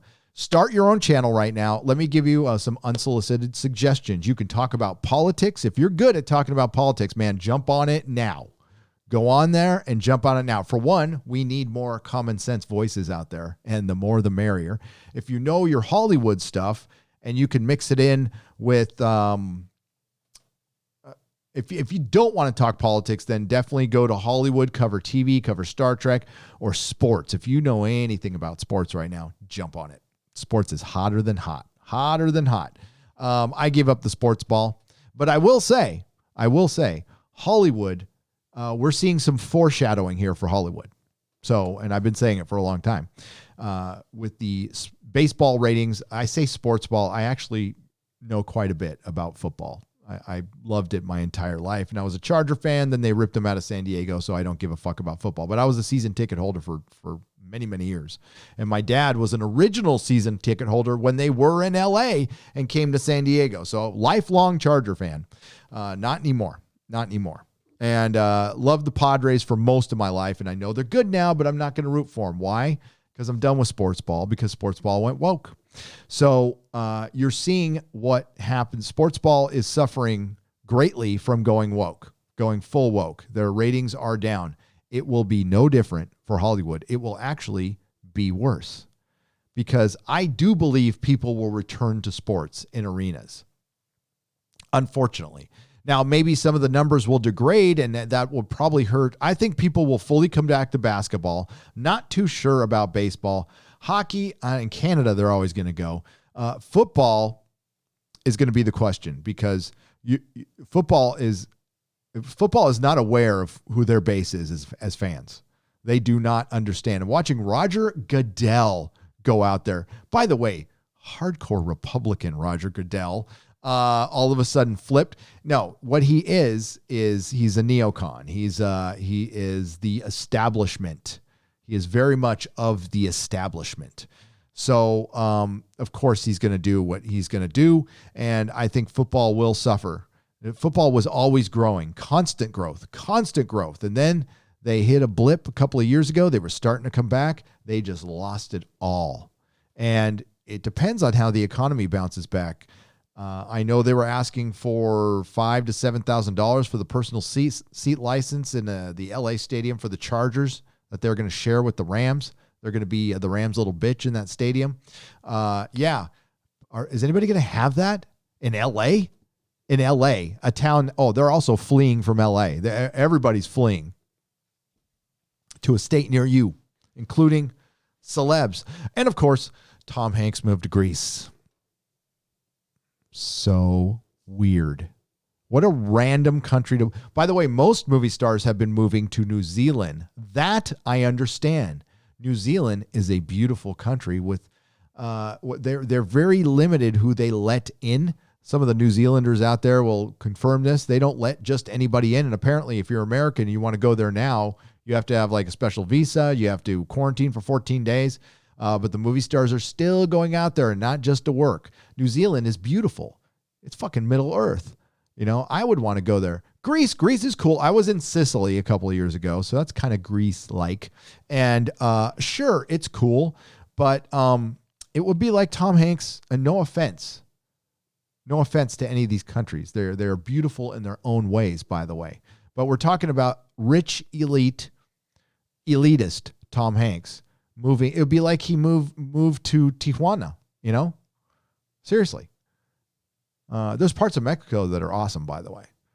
And there's parts that are crappy, just like our country. But yeah, it's such a weird move. It's so strange. I wonder what's behind that. I actually know the answer, by the way. Culture Casino, thank you for the phallic unicorn, $1.49. Don't you think Gary looks tired, says Craig. That's a good one. That's a good one. I'm fucking tired. I'm sick and tired of the bullshit. That's what I'm tired of. Craig McDriffit. You know what's funny? Craig, is when I saw that in Doctor Who, I had no idea what the fucking reference is. I had no idea. Zero. I still liked it, but I wasn't up on my British politics. Eric K. for $1.99. Pelosi excuse for breaking the law. I was set up. Yeah. I have a video I recorded on my phone that I was going to put up on Twitter of me screaming. And my kid was, thank God his headphones were on. I'm like, what the fuck? Did she just fuck? You know, I didn't put it up though. I couldn't believe, you know what? I could believe that she fucking said that. She was set up. Fucking set up. So now now this business owner is going to be in trouble. She's going to be fucking investigated. She's going to have all kinds of shit for being brave enough. And we need to support her, by the way. Hero of the people. For going out there, she did stick her neck out, and now she's going to get in all kinds of fucking trouble. She's going to have the machine after her, digging through her entire fucking past. Every goddamn thing she did will be known by Nancy Pelosi, already is known by Nancy Pelosi, and she's using your money and my money to bury a small business owner just because the bitch couldn't fucking abide by the rules like the rest of us. On the same day, my wife is clearing out her salon for the last time. And you know what? It's not a surprise because her Grace needs to get her hair done. Because you know what? These politicians, these celebrities, they are royalty now. They sure fucking act like it. So I think it's really good that there's a lot of YouTubers and a lot of people on social media who like to humble celebrities. I think that is a good pastime. That's something I enjoy the hell out of. And I'm okay with it. Because at the end of the day, they're still rich. They're still rich as fuck. Patton Oswalt can go bail out all the rioters and looters, and some of them, by the way, happen to be Fredos that they're letting out and that are running around out there.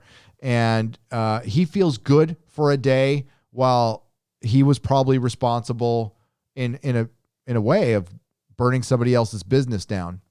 If you're letting these people out, when you're bailing these people out, you are responsible for burning down small businesses. That means you, Hollywood. I blame you. So let's all remember that the next time, or when they come out for a handout, for a bailout, when they want a politician to give them a tax break. I'm against taxes, but I think we should tax the fuck out of Hollywood right now. Tax them out of existence. I could give a shit at this point. I don't care. Any response? Old Taku DD for $5. And thank you for the $5. Any response to Ketwalski trolling the fandom menace with made-up rumors on 4chan? My response to Ketwalski's Polish, right? Sounds Polish. I could tell some Polish jokes right now. Should I tell some Polish jokes? Let me see. I wish I had my book. What's the one with the bike rack? There's a canonical list of Polish jokes. This is good. Those are too long though. Polish firing squad stands in a circle. The new Polish Navy has glass-bottom boats to see the old Polish Navy. Hang on, I gotta blow this up.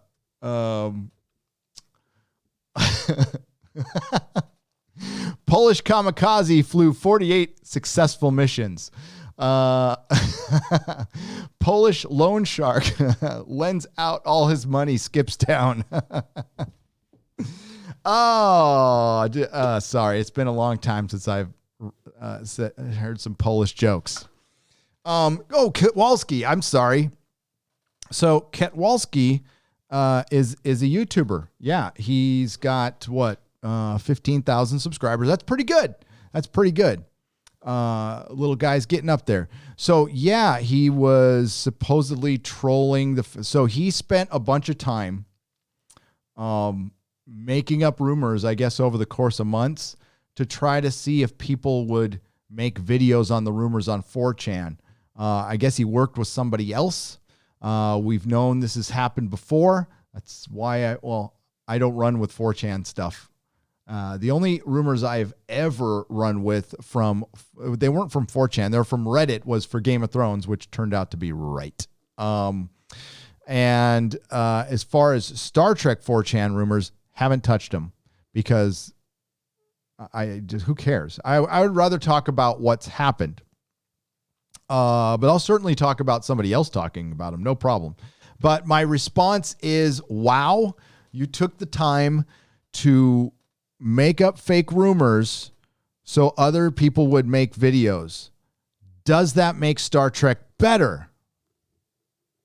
I don't think so. Actually, I think it makes it all kind of pathetic. So you might have got a couple people with the rumors. Good for you. Hard work done. Did it get you any subs? Did it make Star Trek better? I don't think so. So you still have bad taste in television. So it doesn't change very much. Other than that, no response. Oh, wait, I've got one more Polish joke.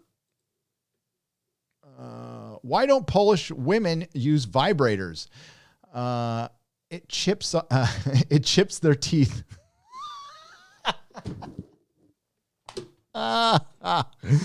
Oh yeah. Hey Gary, congrats on leaving Pelosi land. I'm a smaller channel with almost 3,000 subs. Any advice on how to grow? I cover similar content to you. Sure, Deadwood Dale for $5.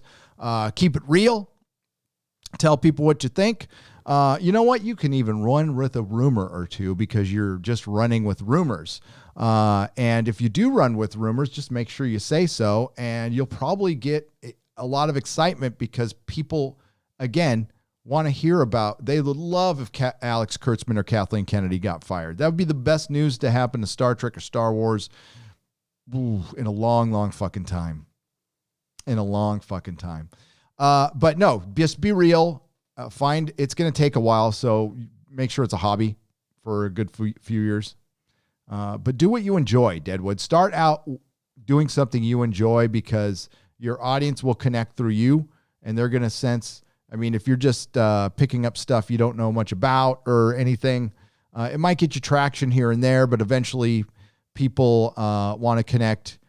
They want a place to come on your channel together, and they want to connect with you. That's the way. So it's, but yeah, you know what? Find a few YouTubers that are really successful and kind of see what they do. That's how I ran my shop when I didn't know how to run a business. So I talked to a few comic shop owners who I looked up to, and I basically stole all their fucking ideas, and it worked. They were okay with it. I just wanted, and I made them my own. I did my own thing. But yeah, that's what you got to do. I've been doing this on and off since 2009. And from 2009 to 2018, it was nobody was watching. It was fine. I was having fucking time of my life. It was a good hobby. And I'm still having time of my life. This is the fucking best job in the world.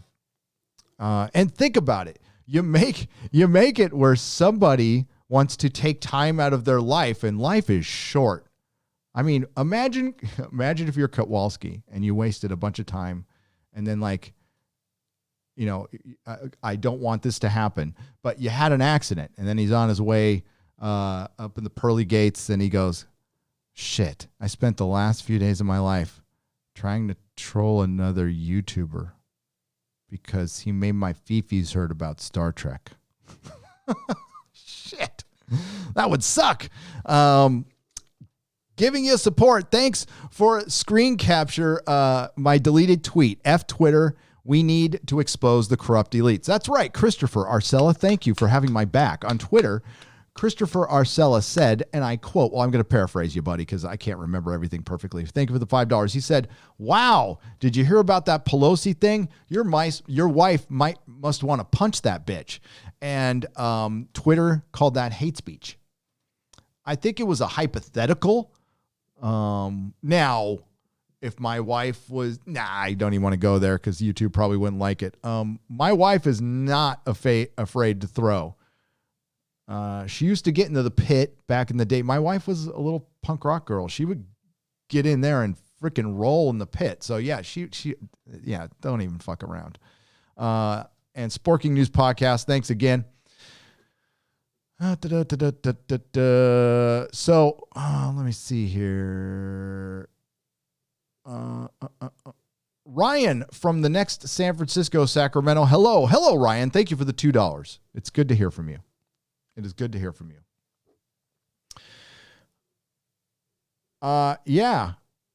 After watching Picard, is Inner Light from TNG still enjoyable? Yes, it is, because Picard is useless crap. It's garbage. It's the worst Star Trek ever produced because it did the most damage to a character. And I could argue it's dumber than Star Trek Discovery. As a matter of fact, I will try to make that argument in my review because what people haven't done because they don't want it. See, with Star Trek Picard, like Star Trek Discovery, there's so many fucking dumb things per episode. You can't cover them all. I'm going to try. I don't care if my review is 4.5 hours long. I'm going to fucking try. I'm going to show you every dumb thing in Star Trek because the worst thing that could ever happen to Star Trek, the most damage anyone can do to Star Trek is to have Alex Kurtzman make more of it. And it keeps happening. But sure. Yes. So no, Inner Light is still fine. It's fucking brilliant. And as a matter of fact, to prepare for Picard, I have been rewatching TNG and I love it, man. It's great. It's great. I've been pinning my action figures up, watching TNG, old Doctor Who. Ooh, that's good. That's my happy place, man. So no, Finbar Hooley, it doesn't fuck it up. Gary's Run soon on a screen near you. R. Fletch for $20. Thank you, my friend. And yes, I'm on the run. Steve O for $19.99. Great video today, Gary. Keep speaking the truth to power. It's important. Hail. Well, thank you. Thank you, brother. I appreciate it. Mr. Insanity, it's all good when you need to let off steam every now and then. Let's enjoy late nooner and some pop culture talk tonight. Screw politics. Mr. Insanity, Yeah, I'll keep it mostly to pop culture, but people are going to bring up Nancy Pelosi, but it will be mostly pop culture. But the politics is invading the pop culture. And one thing I'm going to be on top of is Hollywood's fueling the division in this country. That's going to be my primary focus, aside from reviewing really bad Star Trek when it comes out. And we're in the midst of 23 weeks of Star Trek right now. But the divisiveness in Hollywood is my focus.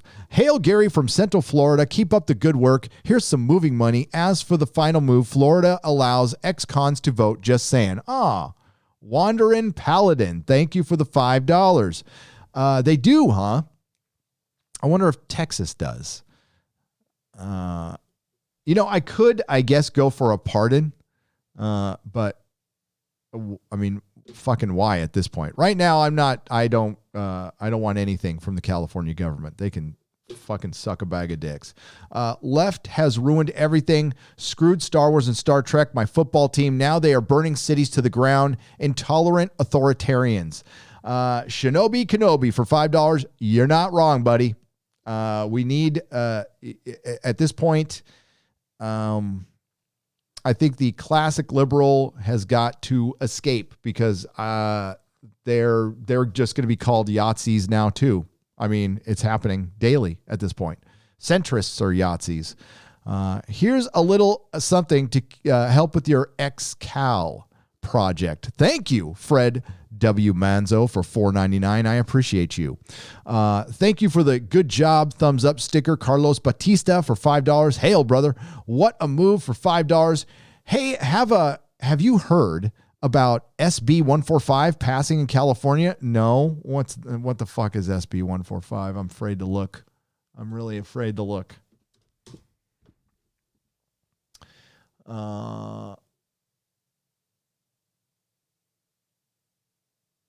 Oh, shit. I can't talk about it. Oh, what? No. They're a little... Okay, I'm just glancing over this. And, man, YouTube does not like this subject at all. But look up SB 145. And it looks like they're trying to have sympathy towards the kind of people who would like the cuties poster.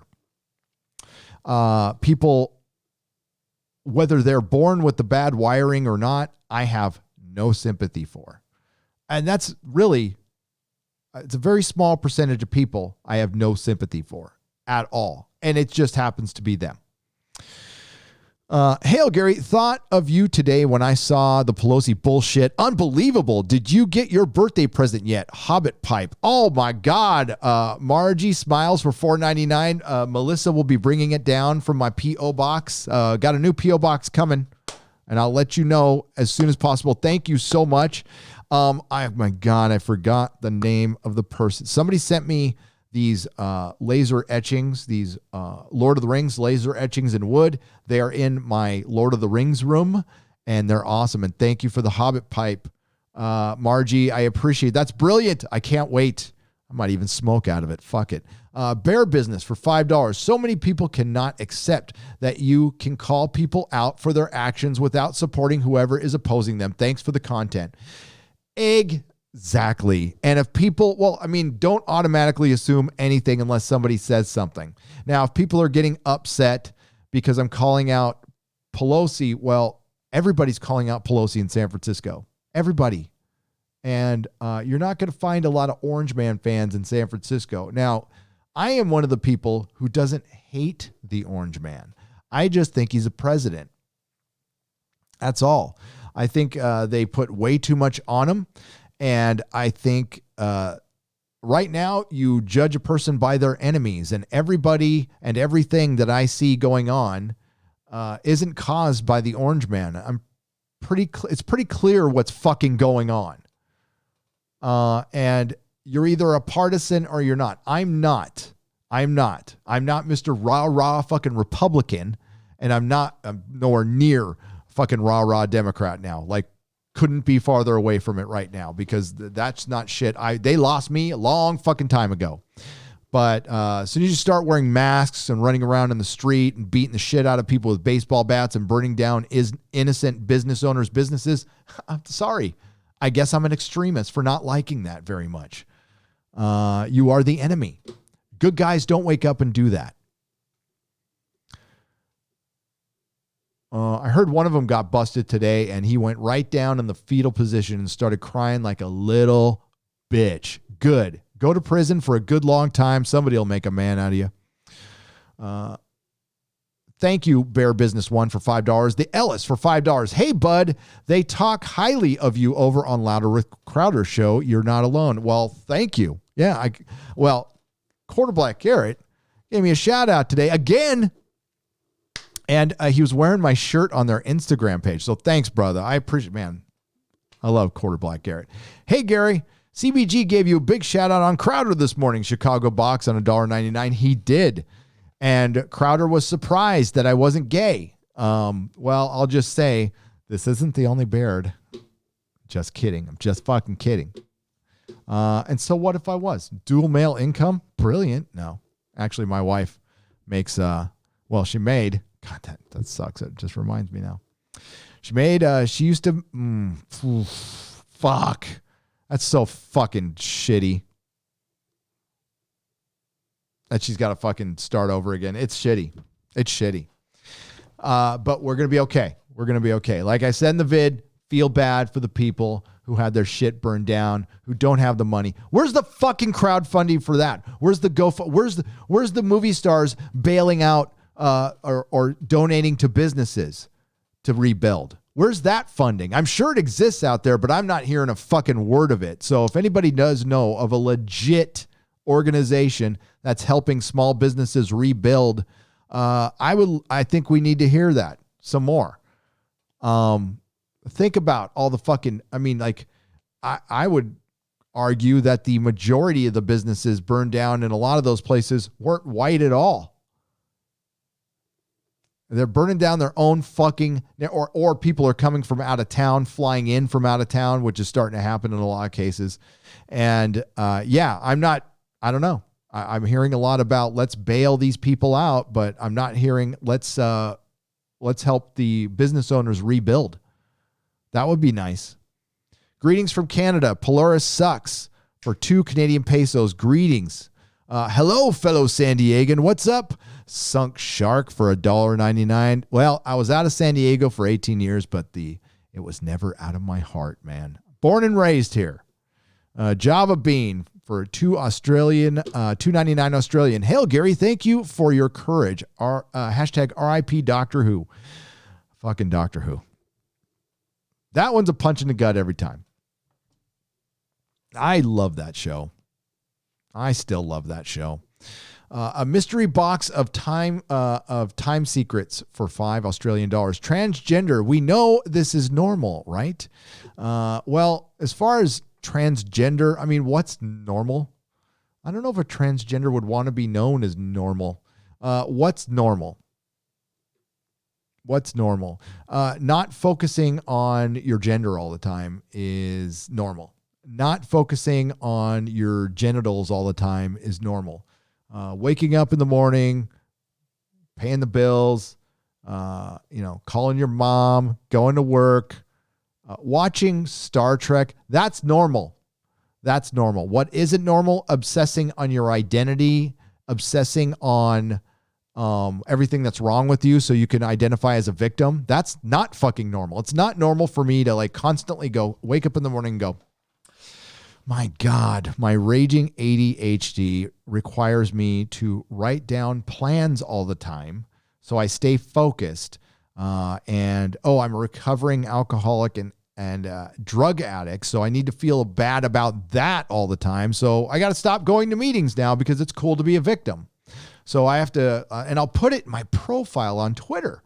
I'll put it in my profile that I have irritable bowel syndrome and that I'm a recovering alcoholic and addict. I got a twitch in my left eye every third Thursday. I don't fucking know. No, that shit's not normal. It's not normal to put your pronouns in your profile. It's not normal because you have a fucking name. And if somebody accidentally goes his or her or she, and calm the fuck down. You're not that important. You're really not. And guess what? Chances are your identity is going to change in the next 10 years anyway. So I don't give a fuck what it is. As long as you're happy and you don't tell me what to say, I don't care how you identify. Go for it. Be happy, seriously.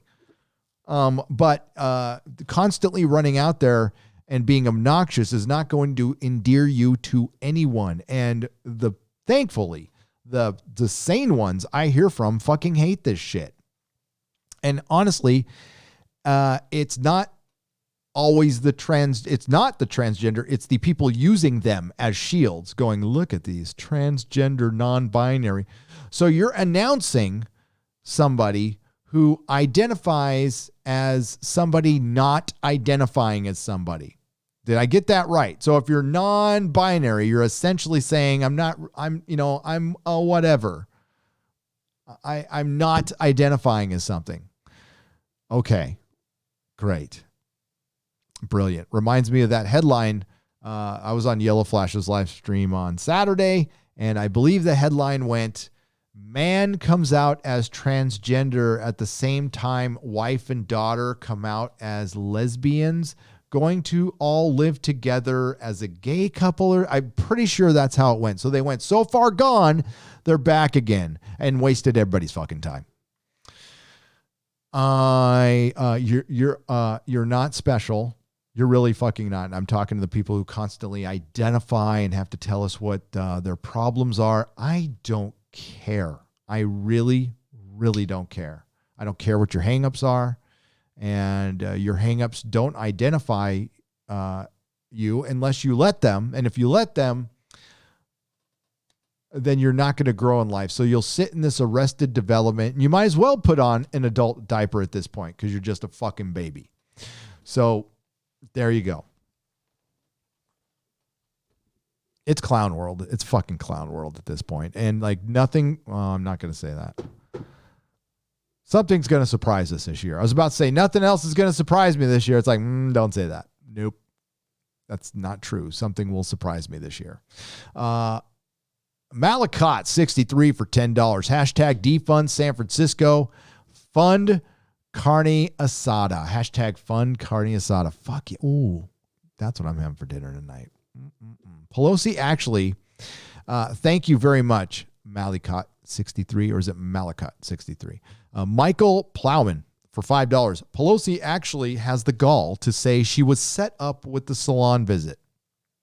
Next, they'll blame the violence on, oh, wait, there's no violence. It was a peaceful protest, Michael. It was a peaceful protest. This salon owner, I'm glad she got out in front of it. And that was fucking a shrewd, smart move. That's what entrepreneurs do, by the way. They're fucking smart. And she's going to get a lot of blow. I hope she's ready. So if you're friends with her out there, please have her back. She's going to need it because she's going to have the machine come after her and it's going to be fucking ugly. California decriminalized. That's what, if that is true, I got to read it. Okay. I got to read it. I don't want to jump to that conclusion because if they did, then maybe it's time we go out and start. I got to be careful what I say.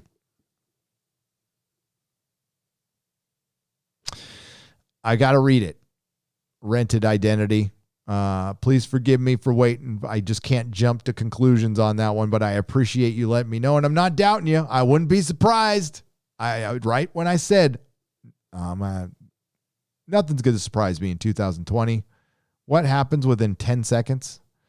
Okay, so he said California is going to decriminalize contextualizing Padawans. We'll see. Fear of FEMA for $5. I just learned there is a VR Doctor Who game, which is good. And it's free to play, which is great. Unfortunately, it's the 13th Doctor. Oof. Well, then it's not good. If she's in it, it's not good. if there's like an option to play without her and I don't have to give them any money, but if you're helping them by playing it, they're probably mining your information or something. Sasa Matas for $5. Hello.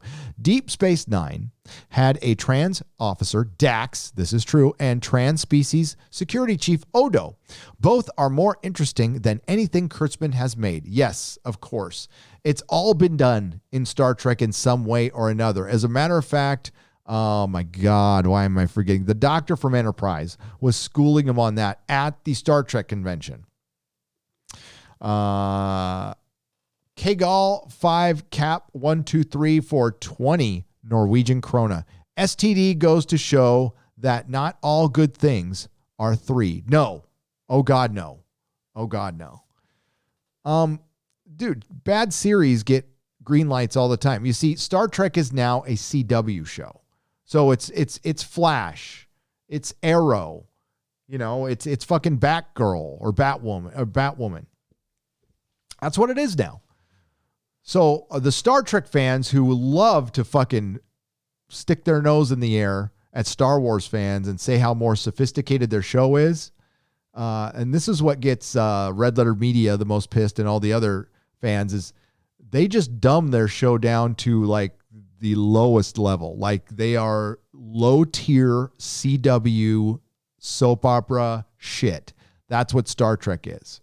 So maybe the Polish guy likes that stuff, and that's cool. You know, that's fine. You know, I mean, there's a lot of people who like soap operas, and that's cool. Well, I guess there's not a lot of people. I guess there's some people who like it.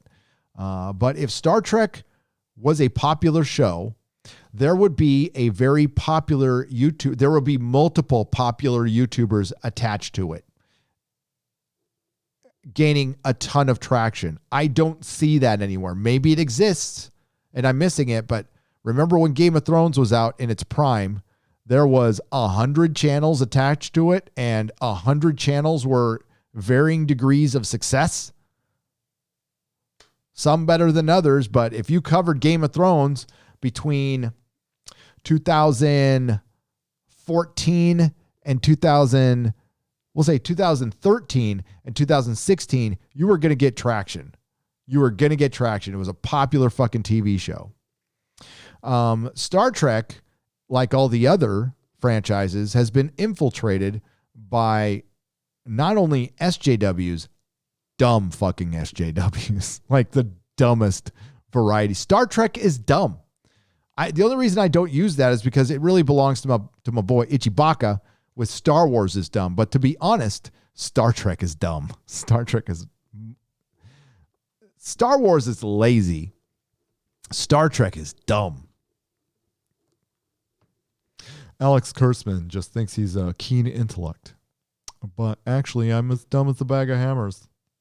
I really am. I copy everybody, and I do it poorly. I ripped off a Kuwaiti game designer, and I got away with it because the stupid fucking company I work for loves me for some reason. Probably because they were in transition, and they're run by a bunch of fucking idiots too, but que sera, sera.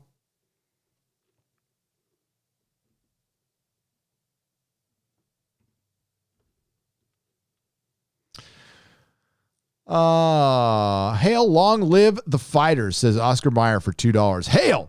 Hail, brother. I didn't realize, I forgot I had, did I have Sammy's Twitter up there the whole time? That is cousin Sam. Here, I can go back to it. Yeah, Samala Anderson. She's honestly my favorite relative of my wife's. She used to play soccer for Cal Berkeley. I know what that sounds like, but she's cool as fuck. I think she won like some awards for her sports ball too. Yeah. And she is sister, Allie Wagner is her sister. That's what I'm trying to say. I'm trying to use the words. Allie Wagner on Fox Sports. The play-by-play Allie Wagner from the gold medal team that beat China a few years back. That's my wife's cousin. So yeah, we love Samantha. She's like, She's got our back. She retweeted me somewhere here. But yeah. Sam's cool people. There we go. There's Nancy. Nancy Pelosi. You fucking bitch. Okay, first ever gender neutral. Remember that TNG episode, The Outcast? Will had a relationship with a gender neutral person and violated the Prime Directive. Yes, Modalicious. We all fucking remember it, except for Alex Kurtzman, who's a dipshit. Green screen. I can't wait till you see my new office, guys. I really can't. All right. So Keanu Reeves. Keanu fucking schooled the comic book industry. So if you're not, I know the comic book industry is not for everyone. I talk about it a lot. Yes, I used to own a comic shop. It's been a big part of my life, and it's fallen apart because it was infiltrated again by a bunch of crazy, uber partisan, bigotry of low expectations leftists who have destroyed my beloved industry. Killed it dead.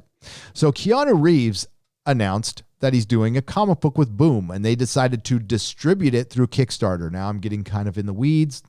A lot of you aren't going to. So basically what they wanted to do is go outside the comic shop, go outside the normal means, so more people would find Keanu Reeves's comic, because there's a lot of Keanu Reeves fans out there who would buy his comic. And I think it's different this time. You can buy like all volumes in one shot.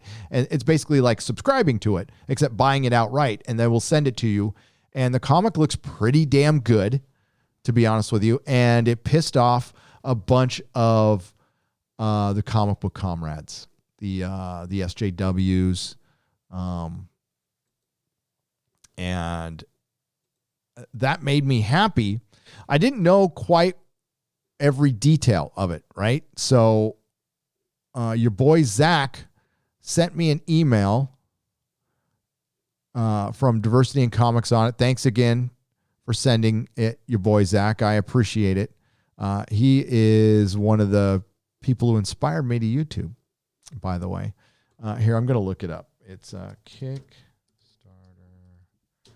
Keanu. And yes, it's on Kickstarter.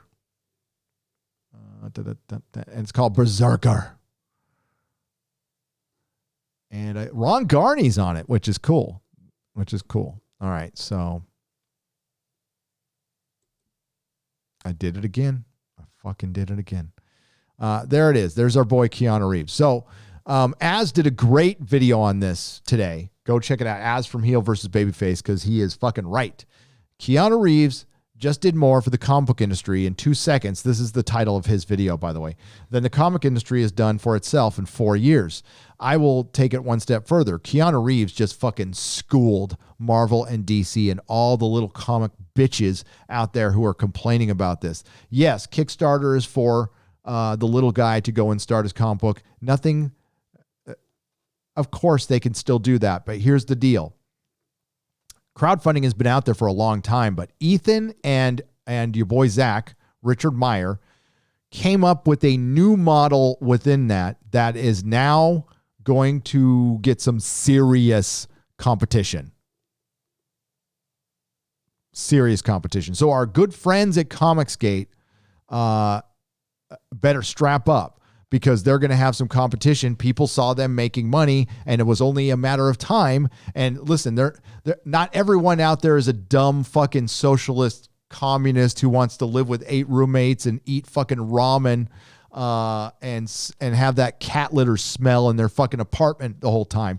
No, people want to make money. So they're going to see that your boy Zach and Ethan made $1 million, and they're like, oh, I want a piece of that pie. And now that, well, Hollywood's going to be really bored, really fucking bored, you're going to get a lot of competition, and I hope you're ready for it. Now, those guys know way more. They've done the crowdfunding thing, John Malin and my boy Cecil. They've done the crowdfunding thing, so they know it in and out.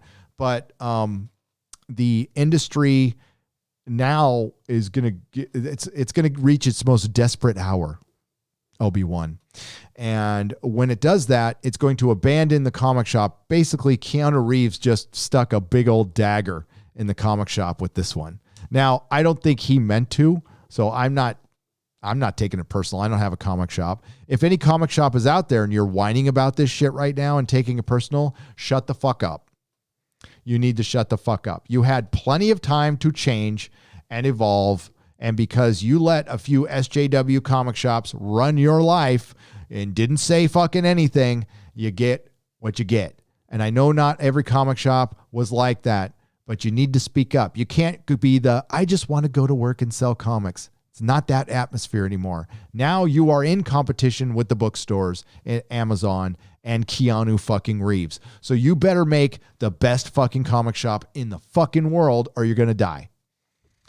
And part of that is either forcing Marvel and DC to change or stop carrying their shit because their stuff sucks. And you're going to need to find a way to be real nice to the Indiegogo Comicsgate folks. And you're going to have to start carrying their books, and you're going to have to find a way to carry these books, and you're going to have to find a way to stay in business. And that's all on you at this point. And I know you can do it because you're an entrepreneur. You've got the entrepreneurial spirit. But if you're just going to go and whine and bitch and moan about Keanu Reeves going on Kickstarter or fucking Indiegogo or Comicsgate bypassing the comic book store, you don't need new comics. You don't. You could sell old shit. You just got to make an awesome place to come that's fun and diversify a little bit. But as far as this stuff is concerned, I think it's great. I think it's because it shows there's still a market. Look at this, $422 fucking $1,000 in just over a day. In a day. In a day. Now, this is Keanu Reeves. The fact that Ethan and Zach were doing, even half of these numbers in a day tells you something about the comic book market. There's still plenty of love for the comic book market. And what this is a normal comic book. What did Az say? It's not some coming of age story about a guy falling in love with a porpoise. This is a coming of age story about a middle-aged guy reacquainting his love for violence and wanting to kill shit and probably wanting to have like sex with women and maybe drink a little ale and hang out with his friends and get and kill some more bad guys. Look at this. Fucking bullet holes in it. Yeah, I'm all about this. I'm buying this shit. I mean, fuck Kickstarter, but Boom. I got to agree with Ethan on this one. I don't know why the fuck they went to Boom. Like, why? Maybe for the security of like you're buying some multiple volumes at once or something like that. I don't know. I don't know all the details. But this is only good. But here's the. I don't know if I should do this or not. Yeah, I don't want to be that. Listen, I don't want to tell other people what to do. I'll just say this. This is serious competition for Comicsgate. And what Comicsgate is going to have competition with now is not people who hate them. Au contraire. It's just going to be people who see what they're doing and they're emulating them. Now, they're probably not going to mention you. All right? They're probably not going to mention you by name, but they're probably not going to come, like Keanu is not going to come out and give you shit. They're just going to go and do their own thing with their own platform, right? So they'll use the Comicsgate model without mentioning Comicsgate at all and not giving it shit either. But that model isn't trademarked or anything, so anybody can do it. So Comicsgate will just have to continue to up their game, which they've kind of done. So it'll be, and the fans will win. See, I used to say this in my shop all the time. When Marvel and DC were going at each other's fucking throats back in the good old days when they wanted to make comic books, those were the best of times. You don't want one company dominating the other, because when they were going at each other's throats and stealing each other's talents, we were all getting good comic books. We won. So we always want Marvel and DC kind of fighting each other. And we want that balance, right? Like the balance we've lost in the country right now because one side has gone completely fucking insane. So, and that one side has ruined the entire comic book industry. So now we it gets a kick in the ass from Keanu fucking Reeves of all people. So I usually don't put much faith into movie star comic books because they never follow through. They never finish. They're never very good. They're usually just built on hype. And that while this one looks good, remains to be seen. Remains to be seen. Almost every single comic book a Hollywood person has gotten involved with has never finished. Has never finished, or it's petered out, or it's just sucked. So we'll see. I'm going to take a wait and see, but I'm probably going to buy into this. Hope I don't regret it. But this is first of many. So the people complaining about this are afraid that Keanu Reeves is taking like money out of the pocket of people like Joe Glass. How many of you in the chat have heard of Joe Glass? Do you know who Joe Glass is? Anyone? Bueller? I'm going to tell you because you don't fucking know who this guy is. This guy is an irrelevant comic book journalist. Yes, there's a thing called a comic book journalist. But they're really not. They're shills. And I don't know who he works for now, and I don't really care. But he got really upset that Keanu is stealing money from the creators who really need it. You mean the ones who have been bashing fans for years and are starving right now? No. They're getting exactly what they deserved. I hope Keanu takes all their fucking money. And I hope he sets it on fire, Joker style. Because you guys don't deserve shit, you entitled fucks. You ruin the comic book industry. Joe Glass has never been good for the comic book industry. The comic book industry will only improve when he is away from it. Not writing about it. When he's too old to post on social media, only then will the comic industry improve by him being gone and getting rid of Rich Johnston, who's done nothing for the comic book industry, and others like Heather Antos, who has done nothing for the comic book industry except harm it. And once these people are gone, it may improve. Good for Keanu Reeves. He is bringing another ray of sunshine into the world, and bless you, sir. You are breathtaking. I thank you for doing this. So hopefully it's good. Hopefully he finishes.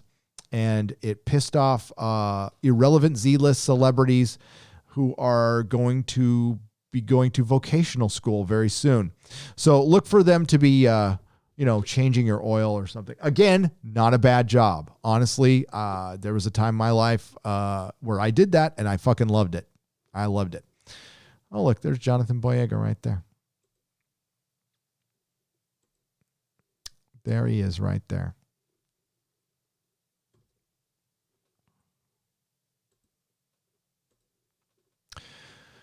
"1992, Will Riker pulled a space Thailand." You know what? There were guys at my comic shop who would tell me openly that they were going to Thailand, and they went to Thailand to go to Thailand. All three of the guys were all game designers, by the way. They were. I never asked what went on because I just didn't want to know. I really didn't want to know. Dark Metamorphosis for $2. Mary Weissman was pregnant while filming season 3. Oh, okay. Because she looked it. She most definitely looked it. So are they going to have her knocked up in the show, or are they just going to say body positivity? I mean, there's nothing. She was pregnant. That's fine. A pregnant woman is a beautiful thing. I was just saying, my God, she looked big. It just jumped on me. Sorry, folks. Give me a second here. Great video today, Gary. Keep speaking truth to power. It's important. Steve-O for $19.99. Hail. Hail to you. All right. I got to get back up here. Gary, let me know when you head to Gotham Comics. I'll meet you there and we'll make the store owner's day. Culture Casino for $5. I'm going to go in October. So I'll let you know. I think my father-in-law is currently in Arizona looking at places to live. I told the story. He saw that guy get hit in the back of the head with a brick and said, peace out. I'm fucking out of here. Because my father-in-law is a Trump supporter. And I don't think he wears buttons or anything, but what if he wanted to? And then he would have to worry about, getting hit in the back of the head. It's not like he's a pussy or anything. He did 2 tours in fucking Vietnam. He flew the Chinook helicopters. And he's just, getting up there. He's getting up there. And I want him to be safe too. So I am down with all of us getting the fuck out. Like my mom, Mel's dad, Melissa, I call her Mel. Mel's dad, and all our kids, everybody. Martin Keatings for £5. Maybe we can trick the Star Wars franchise into taking Kurtzman. Revenge for Jar Jar Abrams. Maybe we can. Maybe we can. I would say that would be kind of funny if he went over to Star Wars and then left Trek alone. But honestly, the Trek fans that are left are so petty and pathetic. I mean, look at them. Look at them. So there's a guy, every time I put out a Star Trek video, there's a guy, he makes up 4 account names and they're always the same thing. It's like, it says Riker, and then he like combs through my fucking live streams and found out where I was speculating. I think I said, Lower Decks. I'm all, you'll never see it. It was just my opinion at the time. And of course we saw it. So he posted it up like the day it premiered. I'm like, oh, you got me. Yeah, got me. And again, I state my opinions. They're not all right. It's cool. But it did suck.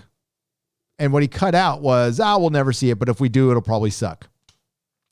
Bump, bump, bump, bump. So there's that guy. And I'm suspecting that's the same guy who took all the time to write a bunch of fake 4chan rumors. Yeah, that's why you shouldn't run videos on that shit, honestly.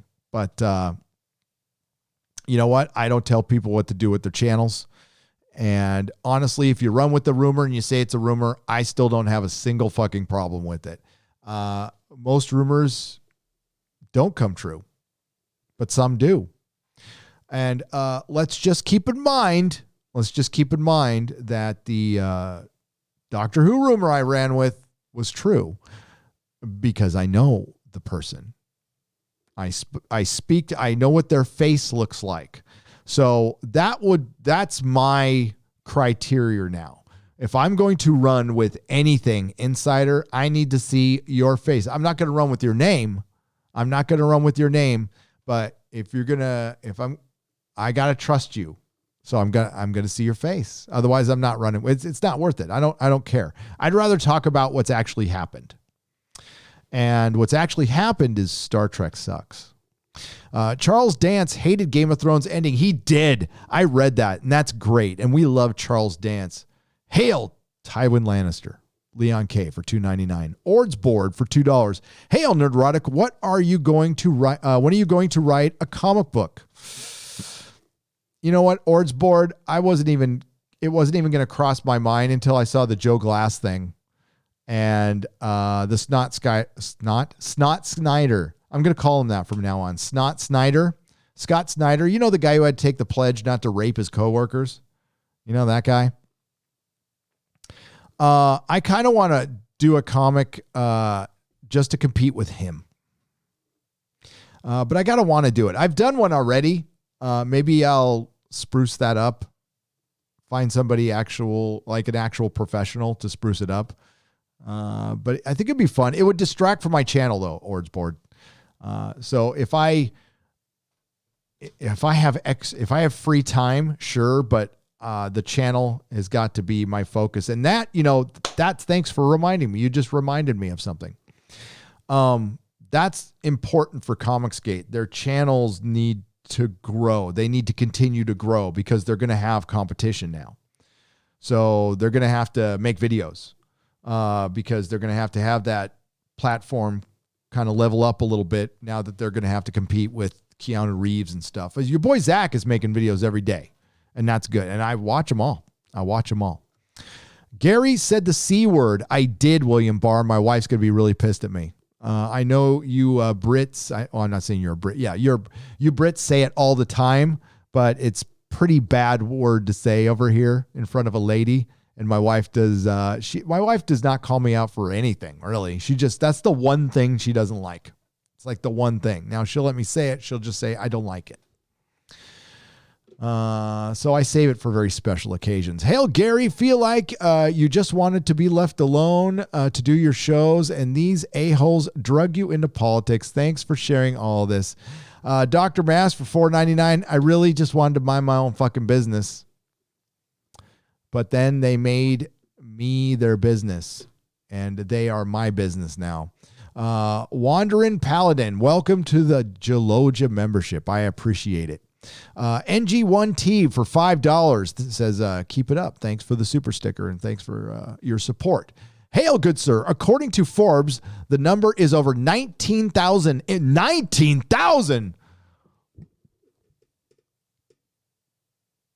No, that can't be right. I thought it was like 1,900. Really? 19,000 employees who make over $150,000 a year.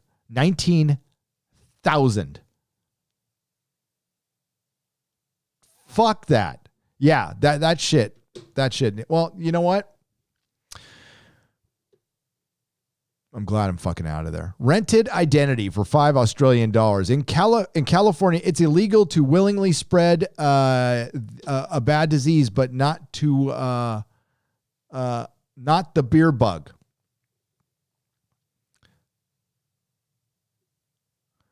Nobody wants to willingly spread the beer bug, I don't think. I just don't think there's anything we can do to stop it. As far as the other one, AIDS, there is precautions you can take to stop AIDS. I don't know if there's precautions to stop the beer bug other than washing your hands and not worrying too much. You say you felt stupid because a lack of proper education, but I mean, this is when I say you are very, okay, I mean this when I say it. You are very smart, and I appreciate everything you say. Common sense trumps book smarts every time. Thanks, Barbara. I appreciate it for $10. Listen. I got plenty of those street smarts. I learned the hard way a lot. But you know what? You should. Well, you want to get a proper education that's not slanted and feeding you a bunch of propaganda, which is something you have to worry about now. But if I had it to do different, I would have paid more attention in school in certain subjects because, I just wish I did. But I didn't, so I'm not going to whinge about it too much. Trade this cheddar for some coffee, Crazy Cat Guy, for $10. I will. Thank you. As a matter of fact, it's never too late for coffee. Robbo for $25 Australian. Get some nice takeaway tucker for your family. I'm on keto and miss carbs. LOL. I will get some takeaway tucker. I love how you fucking Australians speak. It's great. Get some takeaway tucker there for your family. I'm on a keto and miss my carbs. LOL. By the way, my name's Bruce. Yeah. You can have your carbs again someday. My dear Gary, your life is about gratitude. My best to Mrs. Nerdrotic. She will set the world on fire wherever she lands. You'll go nuclear, says Margie Smiles for $4.99. You are correct. I'm going to save that one for my wife, too. I'm going to send that to her right now. Give me just a second. I'm going to pop that over to Mrs. Nerdrotic. Power of positivity, folks. It'll work. I mean, you get your yah-yahs out. You get pissed off, and we're fucking pissed. And Nancy Pelosi was a dumb bitch. But it's funny. I mean, it's funny.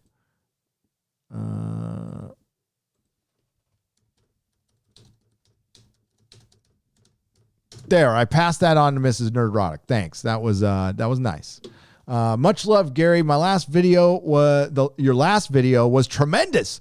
Show me the way to the next whiskey bar. Don't ask why.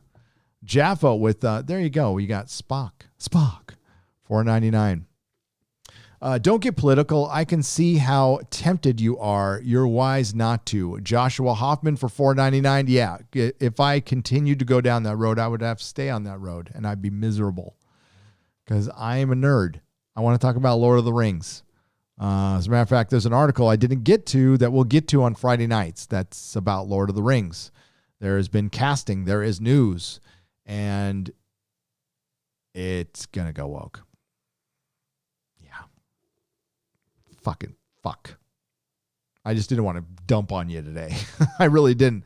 I hear you, Gary. I'm done with football. Lifelong Redskins fan. Redskins. The Redskins? The Redskins. The Redskins? The Washington Redskins? The Redskins. You were a Redskins fan. You like the Washington Redskins? Ooh. Yeah, I like the Redskins.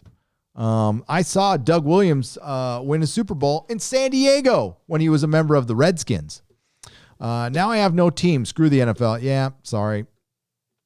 I recommend the Washington cheese pizzas. JD for $2 says, hey you. Max 15 for 20 pounds just cuz. Why, thank you. Nathan Robinson for $5. Congrats to LG. You have the chops to be a great YouTuber. Lady Gravemaster. Thank you, Nathan. Let's go check on, I'm going to check on the Lady Gravemaster. I'm so proud of her. Let's see. Did we get her to 1,000? Oh, yes. Oh, you guys rule. You guys rule. I'm so fucking happy. Here, I'm going to show you guys. You guys went way past it. That is fucking awesome.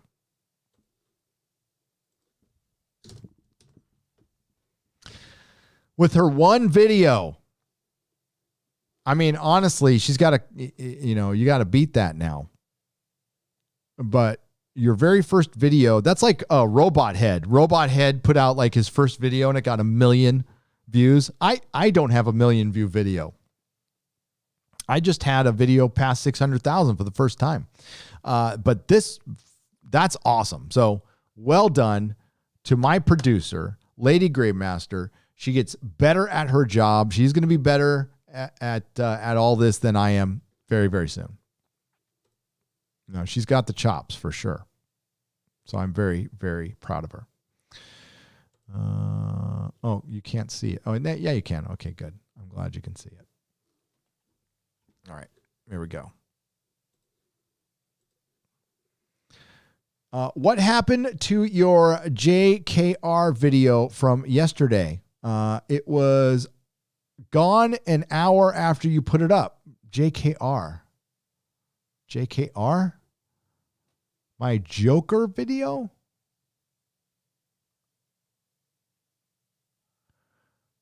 I didn't put up a video yesterday. Oh, you mean my, well, no, I didn't put up a video yesterday, JD, unless it was a mistake. Yeah, I did not put up a video yesterday. I was on Az's live stream, but I'm a little confused about that. JD, why don't you elaborate in the chat? Unless something weird happened to my channel. No, there was no video put up yesterday. I put up a video today. I did a live stream on Monday and I made it private to test something because there's some fuckery going on with YouTube Studio and it looks like they're trying to I see a possibility for shadow banning. And I broke it down in my last live stream. You can see it in the first 5 minutes. It's on Nerdrotic Live, and I explained it. I'm not going to explain it again. Turns out it might be nothing, but it was worth a try. I'm not going to private this one. I'm going to unlist it, and then so you can keep the link, or you can wait for it if you missed any to upload over on Nerdrotic Live in like 3 hours after it airs. But I have no idea what you mean by JKR video. Anybody in the chat knows what I mean? J.K. Rowling. Oh, J.K. Rowling. Okay, so you meant my my live stream then. Gotcha. Thank you. Yeah, I privated because of that test I was doing. All right, real quick. YouTube in their studio on your desktop used to just show your last video, not your last live stream, not your last unlisted members stream.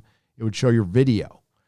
And that's what your channel's performance is based on. Public videos and how many people watch it, for how long. It's minutes watched. That's the most important thing. Well, now they're starting to show you your live streams in this for no reason because they're unlisted, so it shouldn't matter. They're not getting recommended but anywhere, and they're starting to average it out. And I'm like, wait a minute. No, you can't do that because my live streams were separate, and you can't compare my video average to my live stream average. It's not even, it's two different things. But they are it looks like they're starting to compare them. Maybe they always have, and I didn't know.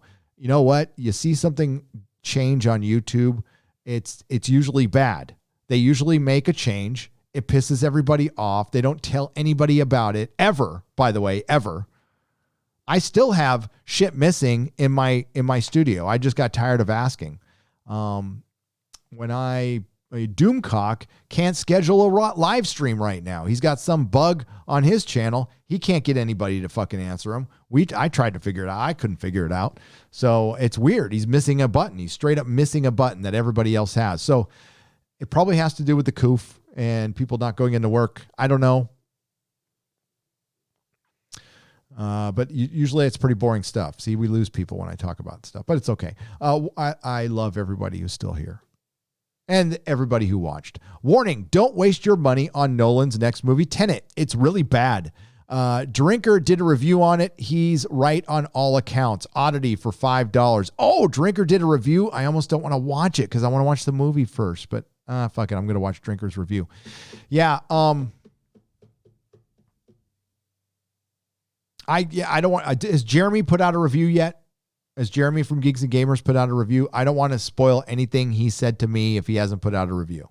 I've heard the sound sucks. I've heard the sound mixing. That's what Odin said. The sound mixing just fucking sucked. Sure, tell a Polish joke, but if you're going to Texas, you should learn some Texas Aggie jokes. Rock Flanagan, I will. And you can make jokes about me. I mean, like I'm Scottish. So if there's Scottish jokes out there. By the way, I didn't know I was Scottish until like 2 years ago. So I did a 23andMe and that was a shocker. Like I'm really Scottish. Any more Doctor Who news coming soon? Fantasia builds for £5. I'm going to give you a hint and I don't know if I'm going to run with the rumor or not, but I'm going to give you a visual hint. Pay attention. It's just going to be for a second. Okay. Where did Bounding into Comics go?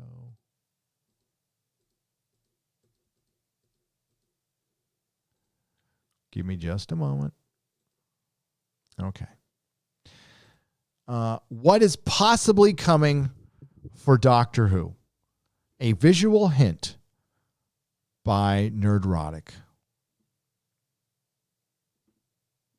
If I press the right frickin' button this time.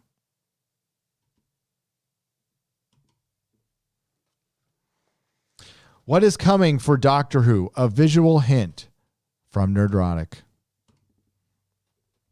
That's all I can say right now.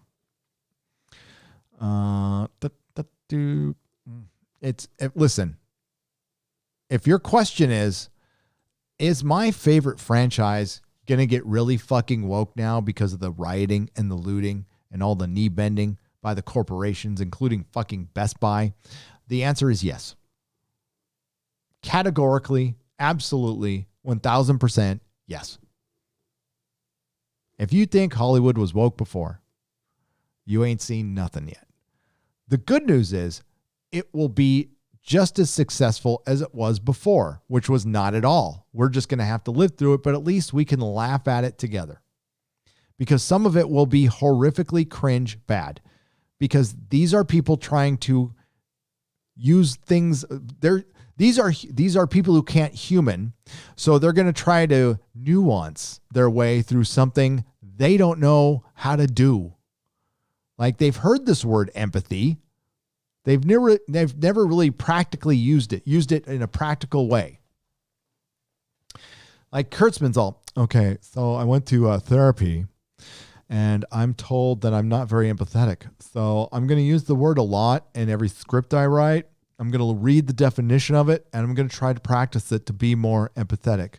But I'm not really sure what it means. Well, it means, having genuine sympathy for somebody, identifying with somebody, identifying with whatever problem they're, relating to them on a human level. So, does that mean I have to like them? Well, yeah, a little bit. Does that mean I actually have to care for something outside of myself? A little bit, yeah. I don't know if I can do that. All I've ever wanted was to own a franchise because Jar Jar treated me bad. I don't know. Jar Jar abused me.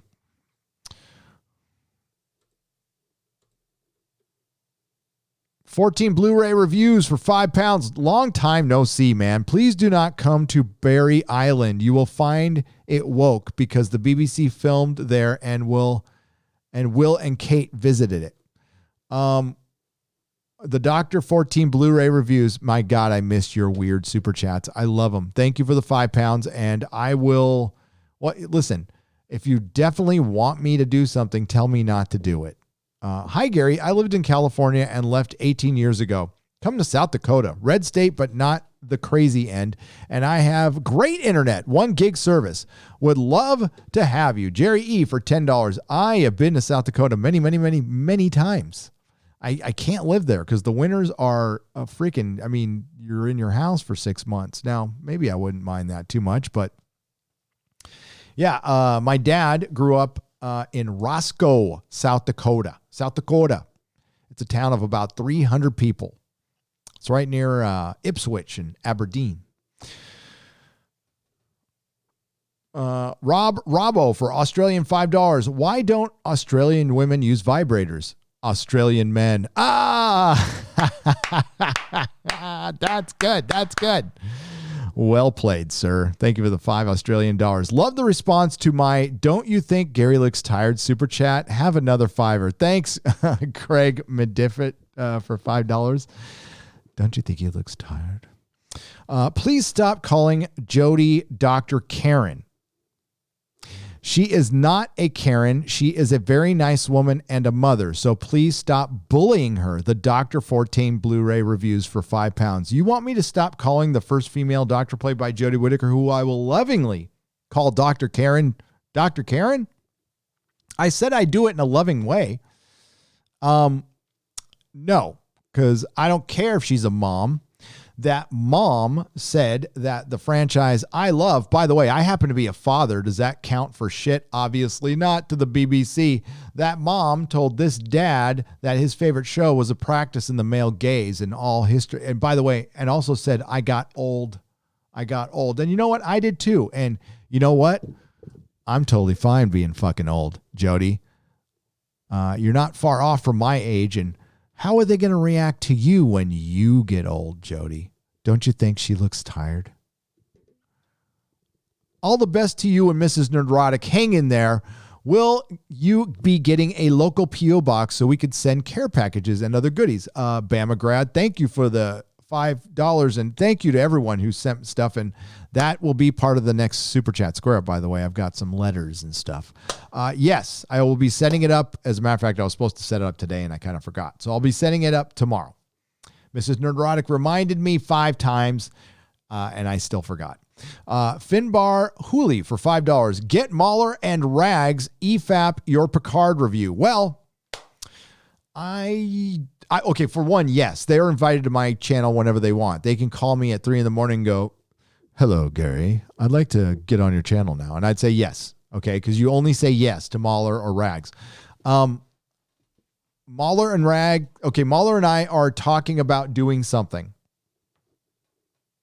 in the very near future. I can't say what it is because we got to work some shit out.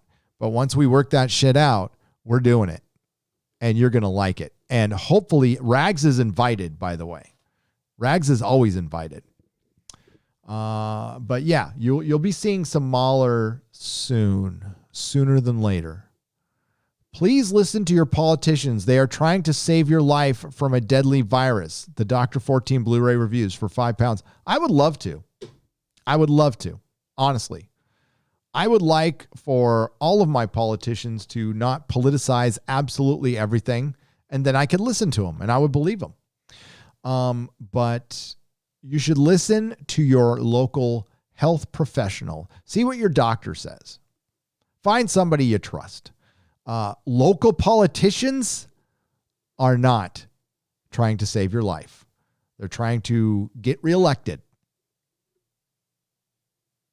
That's it. Sorry, kiddo. 9G1TEAV for $3. Thumbs up. Thanks, brother. God, I would love to fucking believe in politicians. That would be, you know what? You know how much stress that would relieve on the world if we could actually somewhat trust our politicians on anything? Do you know how much that would relax the entire fucking world if we could believe a single fucking thing they say right now? Listen, I believe some.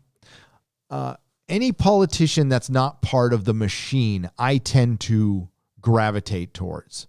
So when they attacked Rand Paul, of all people, the one politician who isn't lockstep with the Republican Party, the one politician who's practically a libertarian, the one politician who would have listened to them when it comes to the police. And listen, I can't believe I'm defending police here, by the way. I've not had the best relationship in my life from the police, but I always tell this little quick story. I've had the shit kicked out of me by a cop. The cop saw a pirate gun from Disneyland on the floor, pulled me out. He was on the passenger side. I was in the driver's side. He reached in, pulled me out, and thumped me with his fucking flashlight on the head multiple times. And my girlfriend had to start beating on him for him to stop because he was so pissed and enraged and whatever. I was fine. I had a bloody face and a bloody head, and I went home. My dad knew the cop kicked the shit out of me and didn't give a flying fuck. Said probably had it coming. So that happened. I didn't have it coming, by the way. I was kind of fucked up, but whatever. I was 17. And a cop saved my life. I'd be dead right now if it wasn't for a cop. So they're human beings. They make mistakes. They need to be trained. They'll never be perfect. It's impossible to be perfect in situations where people want to kill you. And do I like them all super militaried up? Nope. I don't like anything super militaried up except for the military. And that's only when we are attacked. I'm not all about the war either. So, yeah. I can't believe I defend the cops sometimes, but I am, because we need law and order. I mean, the fact that cities are, it was bad enough to hear defund the police, but then to hear mayors actually do it was beyond discouraging and insane. And I'm glad some sanity is starting to come back, because I think people were just fucking shocked and they felt powerless. Well, you're not powerless. You can change this shit. Any asshole who says get rid of the cops, you need to get rid of.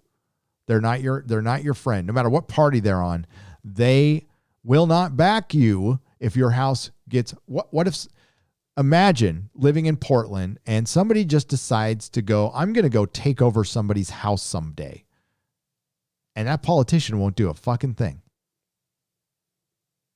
They won't send the cops, and somebody will just come in and take your fucking house. That is something you wouldn't think would be real. But I believe that could happen absolutely in Portland or Seattle. And the weak-ass politicians won't do anything. So no, I'm not going to listen to a fucking politician who said the Chaz was summer camp, who said Portland isn't on fire every night when it is. And now he had to leave his own apartment building because it was catching on fire, or they were lighting it on fire, which is hilarious. For the news shop, Mr. Nerdrotic should put a plastic face on of Congressperson Nancy Pelosi in the pisser, a la the ending of Doctor Who's Love and Monster.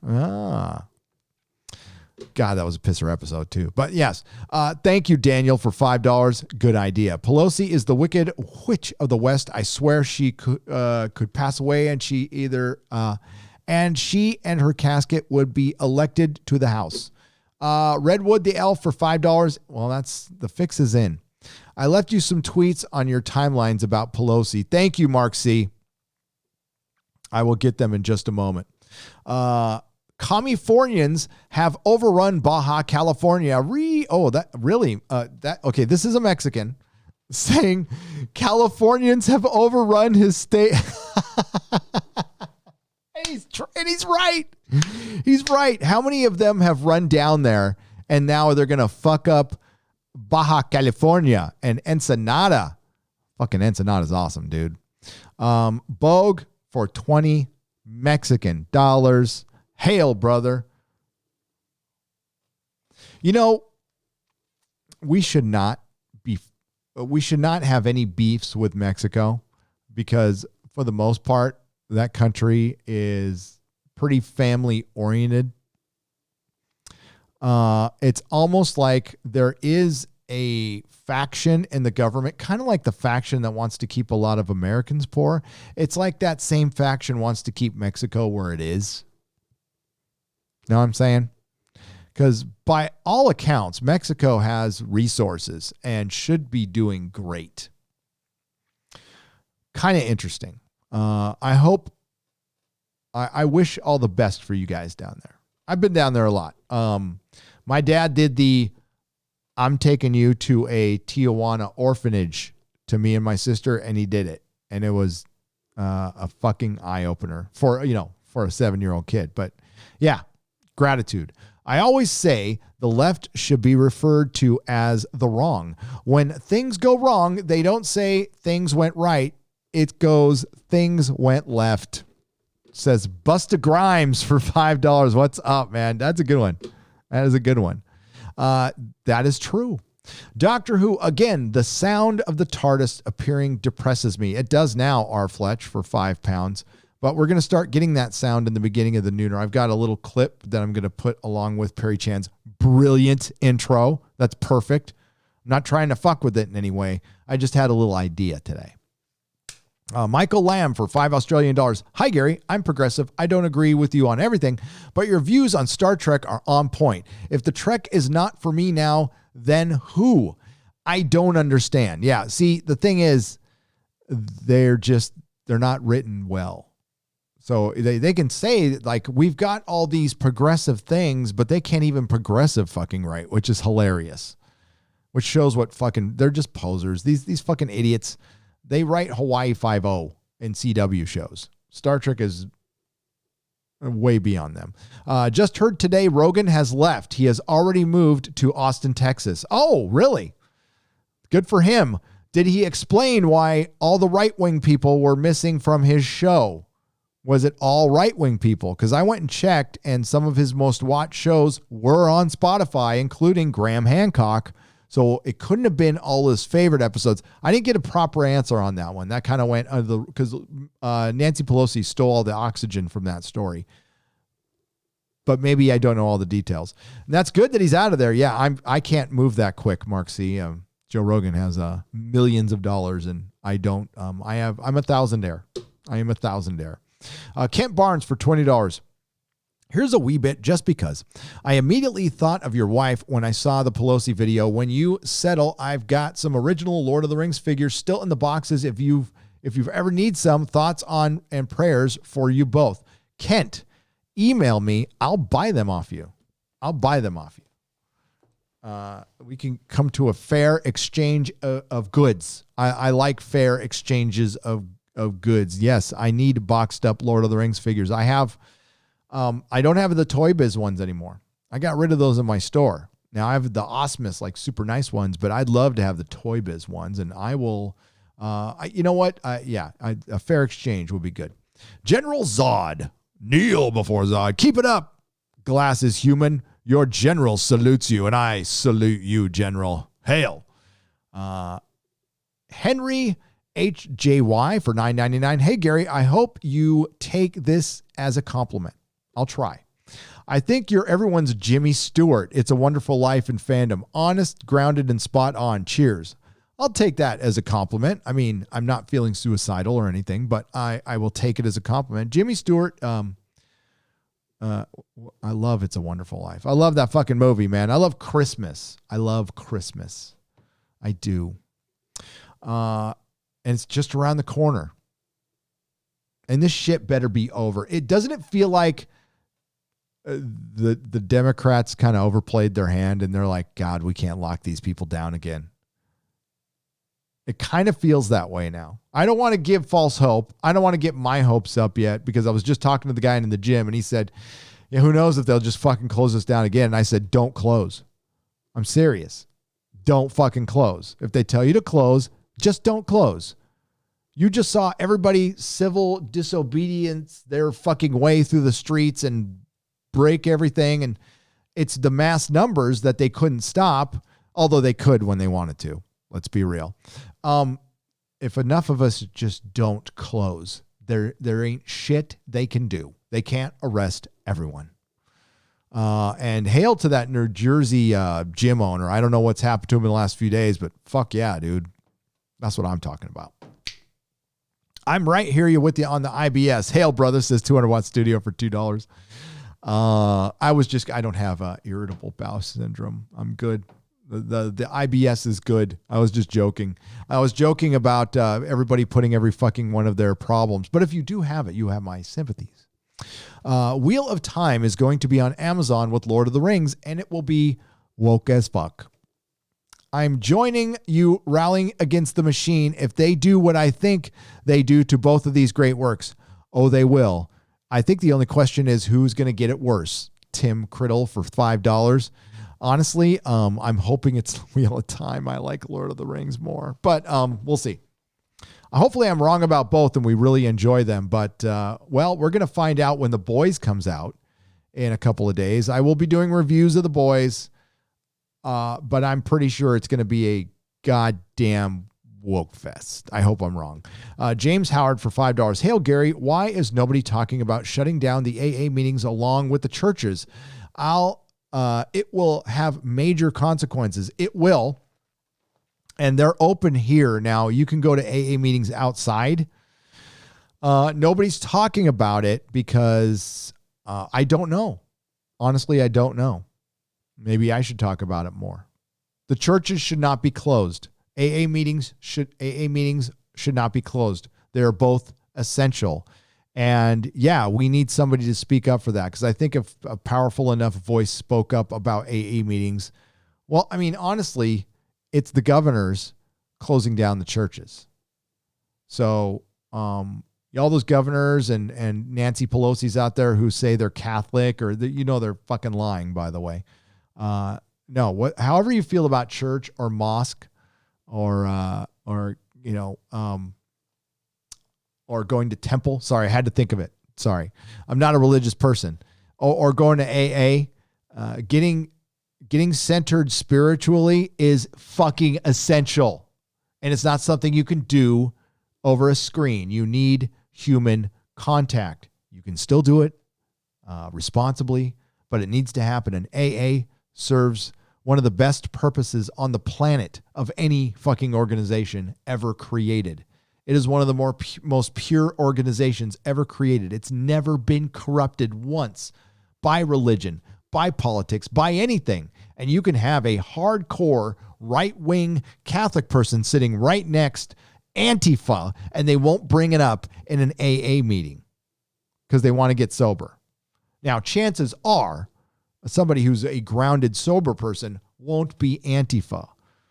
Because a grateful person wouldn't go out and burn shit down. And plus, you would be well on your way to relapse if you did something like that. I'm guessing there's a lot of substance abuse amongst Antifa. Sober people don't do that. And if you are, get help.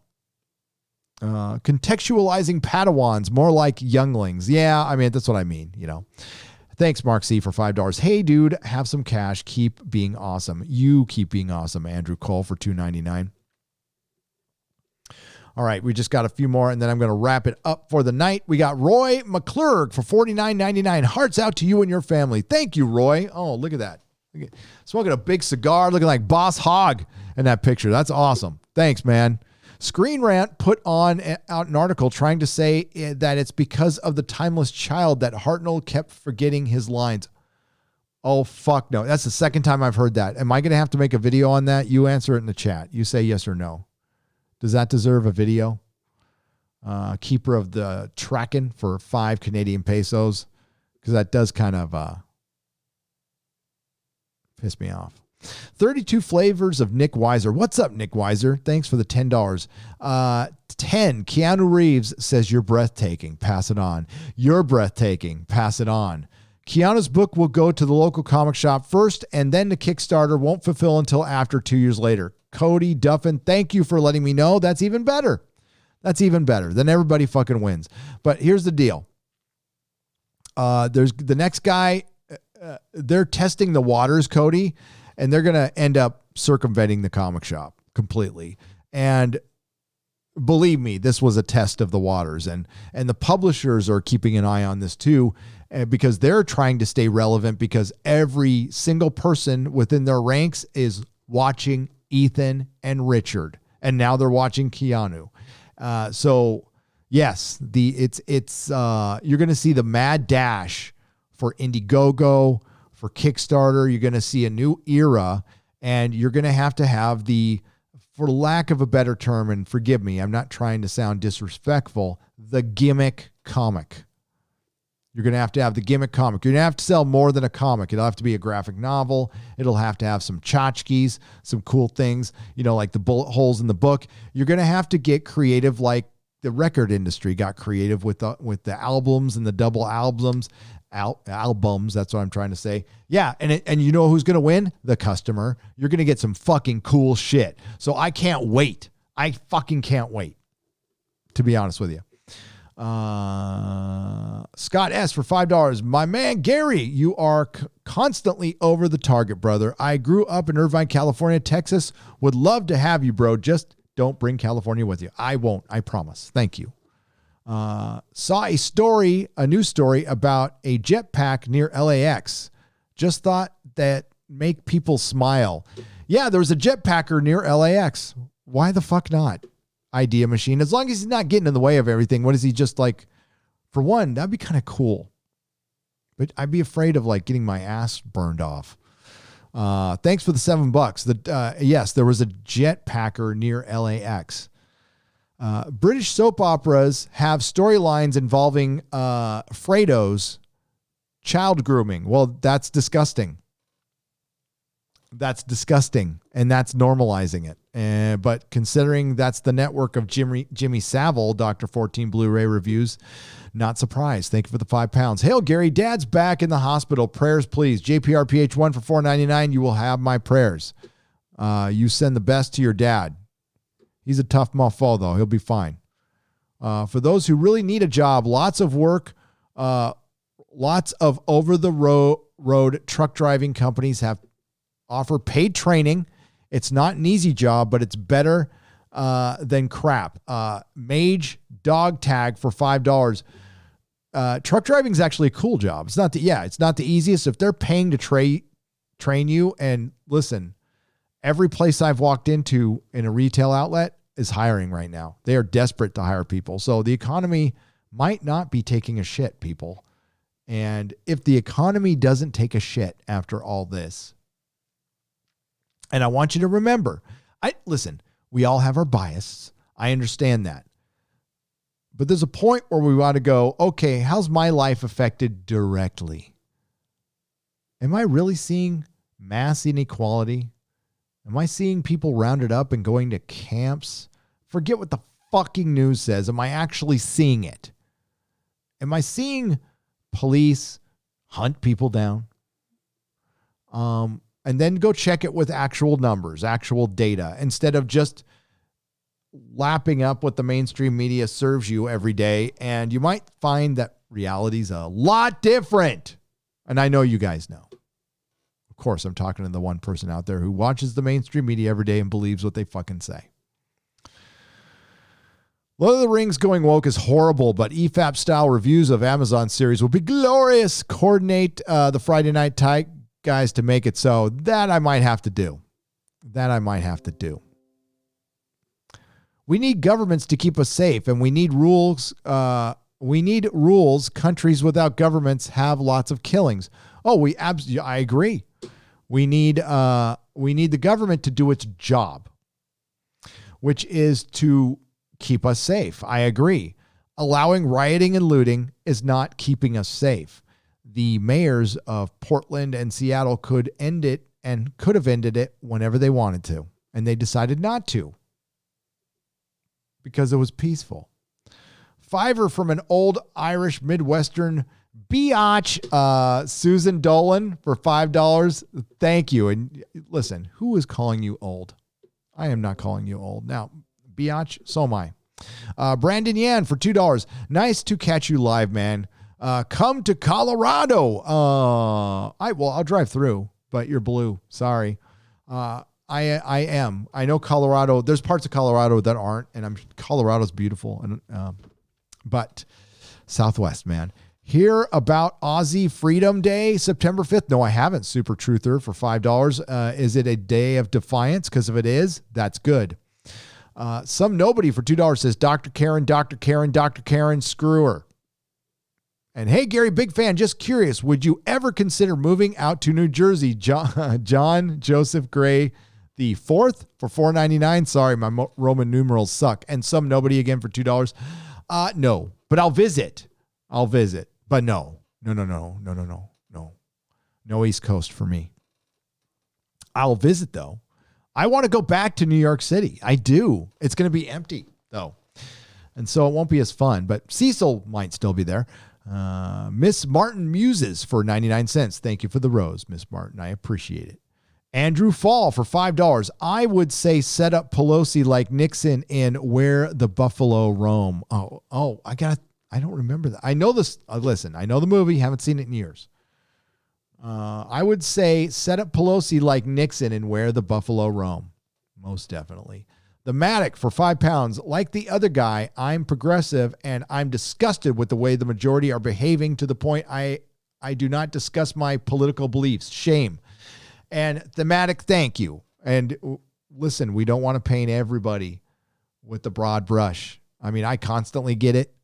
And the people on the right, unfortunately, constantly get it because they've been painted as freaking white supremacists. And that narrative has been run for so goddamn long. People are now believing it. And it's getting people killed. And Hollywood is responsible for some of that. So no, we don't want to go the other way either. We don't. We're all Americans. Or you're not an American, but we're all common sense. You are a Brit. Sorry, I didn't see the pound there. You could be an American too. It's real easy. Just come over here right now. But no, it sucks. It sucks that unity can't even be considered right now because everybody is off in their corners and you can't really help it. You can't blame them at all. Right now, there's not a lot of unity happening with businesses burning down and people walking through residential neighborhoods saying, we're going to come and take your fucking house. And you know what? They might be just a protester, but I'm going to have to take them at their word. And if they come near my fucking house, I'm going to act like they're coming to take it and act accordingly. Jason Jones, thank you for joining the Geloja level. I hope that doesn't happen. I don't want anyone getting hurt, but it's a little late for that now, isn't it? Howdy, Gary. I hail from the home of Dr. Bob. My grandparents actually knew him. When you get a P.O. box set up, I'll send you something interesting. Oh, cool. William Goodwin for $5. Excellent. Dr. Bob, legend. Fucking legend. That's crazy. It's weird. Dr. Bob and Bill should be hailed as legends. There should be statues that should be pulled down by people from Antifa right now. JPRPH1 for $9.99. Thank you. Brandon Yan for $2. Grand Junction would welcome you. I'll buy lunch. Well, where's Grand Junction? Grand Junction where? Sorry. I will find out. I will Google it. Grand Junction, Colorado. Oh, that looks beautiful. I'll go visit for sure. Done with this city living. Dominic Blade for $2. I can't see the bottom here, so I'm going to try to stretch it. I'm going to try to stretch it some more. JPRPH1, thank you. It says something. I can't read it. I hate it when they do that. Hey, I can read it. Let's do it this way. I'm going to have to go the back way. Just a moment. It cuts out the last super chat for some reason. I don't know why. It just does.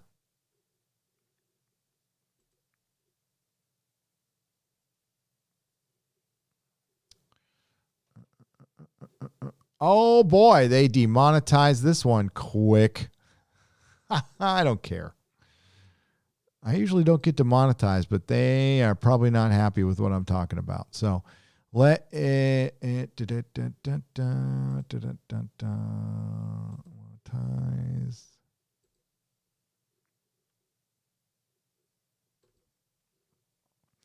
Here we go. For $2, new California law is for actors to come back. Is it? Oh, it took me a minute to get that. I get what you're talking about. That's terrible. That is terrible. Oh my goodness. Okay. I'm gonna run and thank you all. If I missed any super chats, Lady Gravemaster will catch them. I'll make sure they're in the super chat square up. Thanks all for putting up with the freaking last video. Wasn't sure if I was gonna put it up, and I don't know if it will stay up. Honestly, I'm gonna keep it up for a little while, and then probably we'll see from there. We'll see from there. But it's gonna stay up for a while, for at least a week or so. We'll say. But no, I'm we'll talk about some stuff, but I am not. I'm going to talk mostly about Star Trek and Star Wars and Doctor Who. That's what I know the most about. All right. And I thank everyone for putting up with it. And hopefully they'll listen. There's going to be plenty of talk within Star Trek and Doctor Who about this very subject anyway, about infiltration, about leftism, about propaganda. And we are going to get a heavy dose of it in the next season of Star Trek, which is going to probably suck beyond belief, but we'll have to see because we haven't seen it yet. So I got to be a little fair there. And as far as people actually taking the time to try to lure other YouTubers to discredit them, you wasted your life. And you didn't make Star Trek any better, did you? And guess what? It didn't hurt anybody. Probably ends up hurting you the most. So why don't you try connecting with your audience and not thinking everything you do is right or perfect, and maybe be a little more human, and people will like you a little more. And that would be my best suggestion. So based on that, thanks everyone for watching. Thanks for a great job producing, Lady Gravemaster. And thanks to Perry Chan for the clips. I'll see you on Friday Night Tights this Friday at 2 p.m. Pacific. And tomorrow, speaking of Star Trek, I will do a quick live review of Lower Decks. That will be live on the main channel, and then it will be imported over to Nerdrotic Live just like this video. So until next time, everyone, have a wonderful day. Thank you, the John Beck, for $2, and we'll go out with some Perry Chan, shall we? Nerdrotic.com. We'll all be good to each other. Buddy.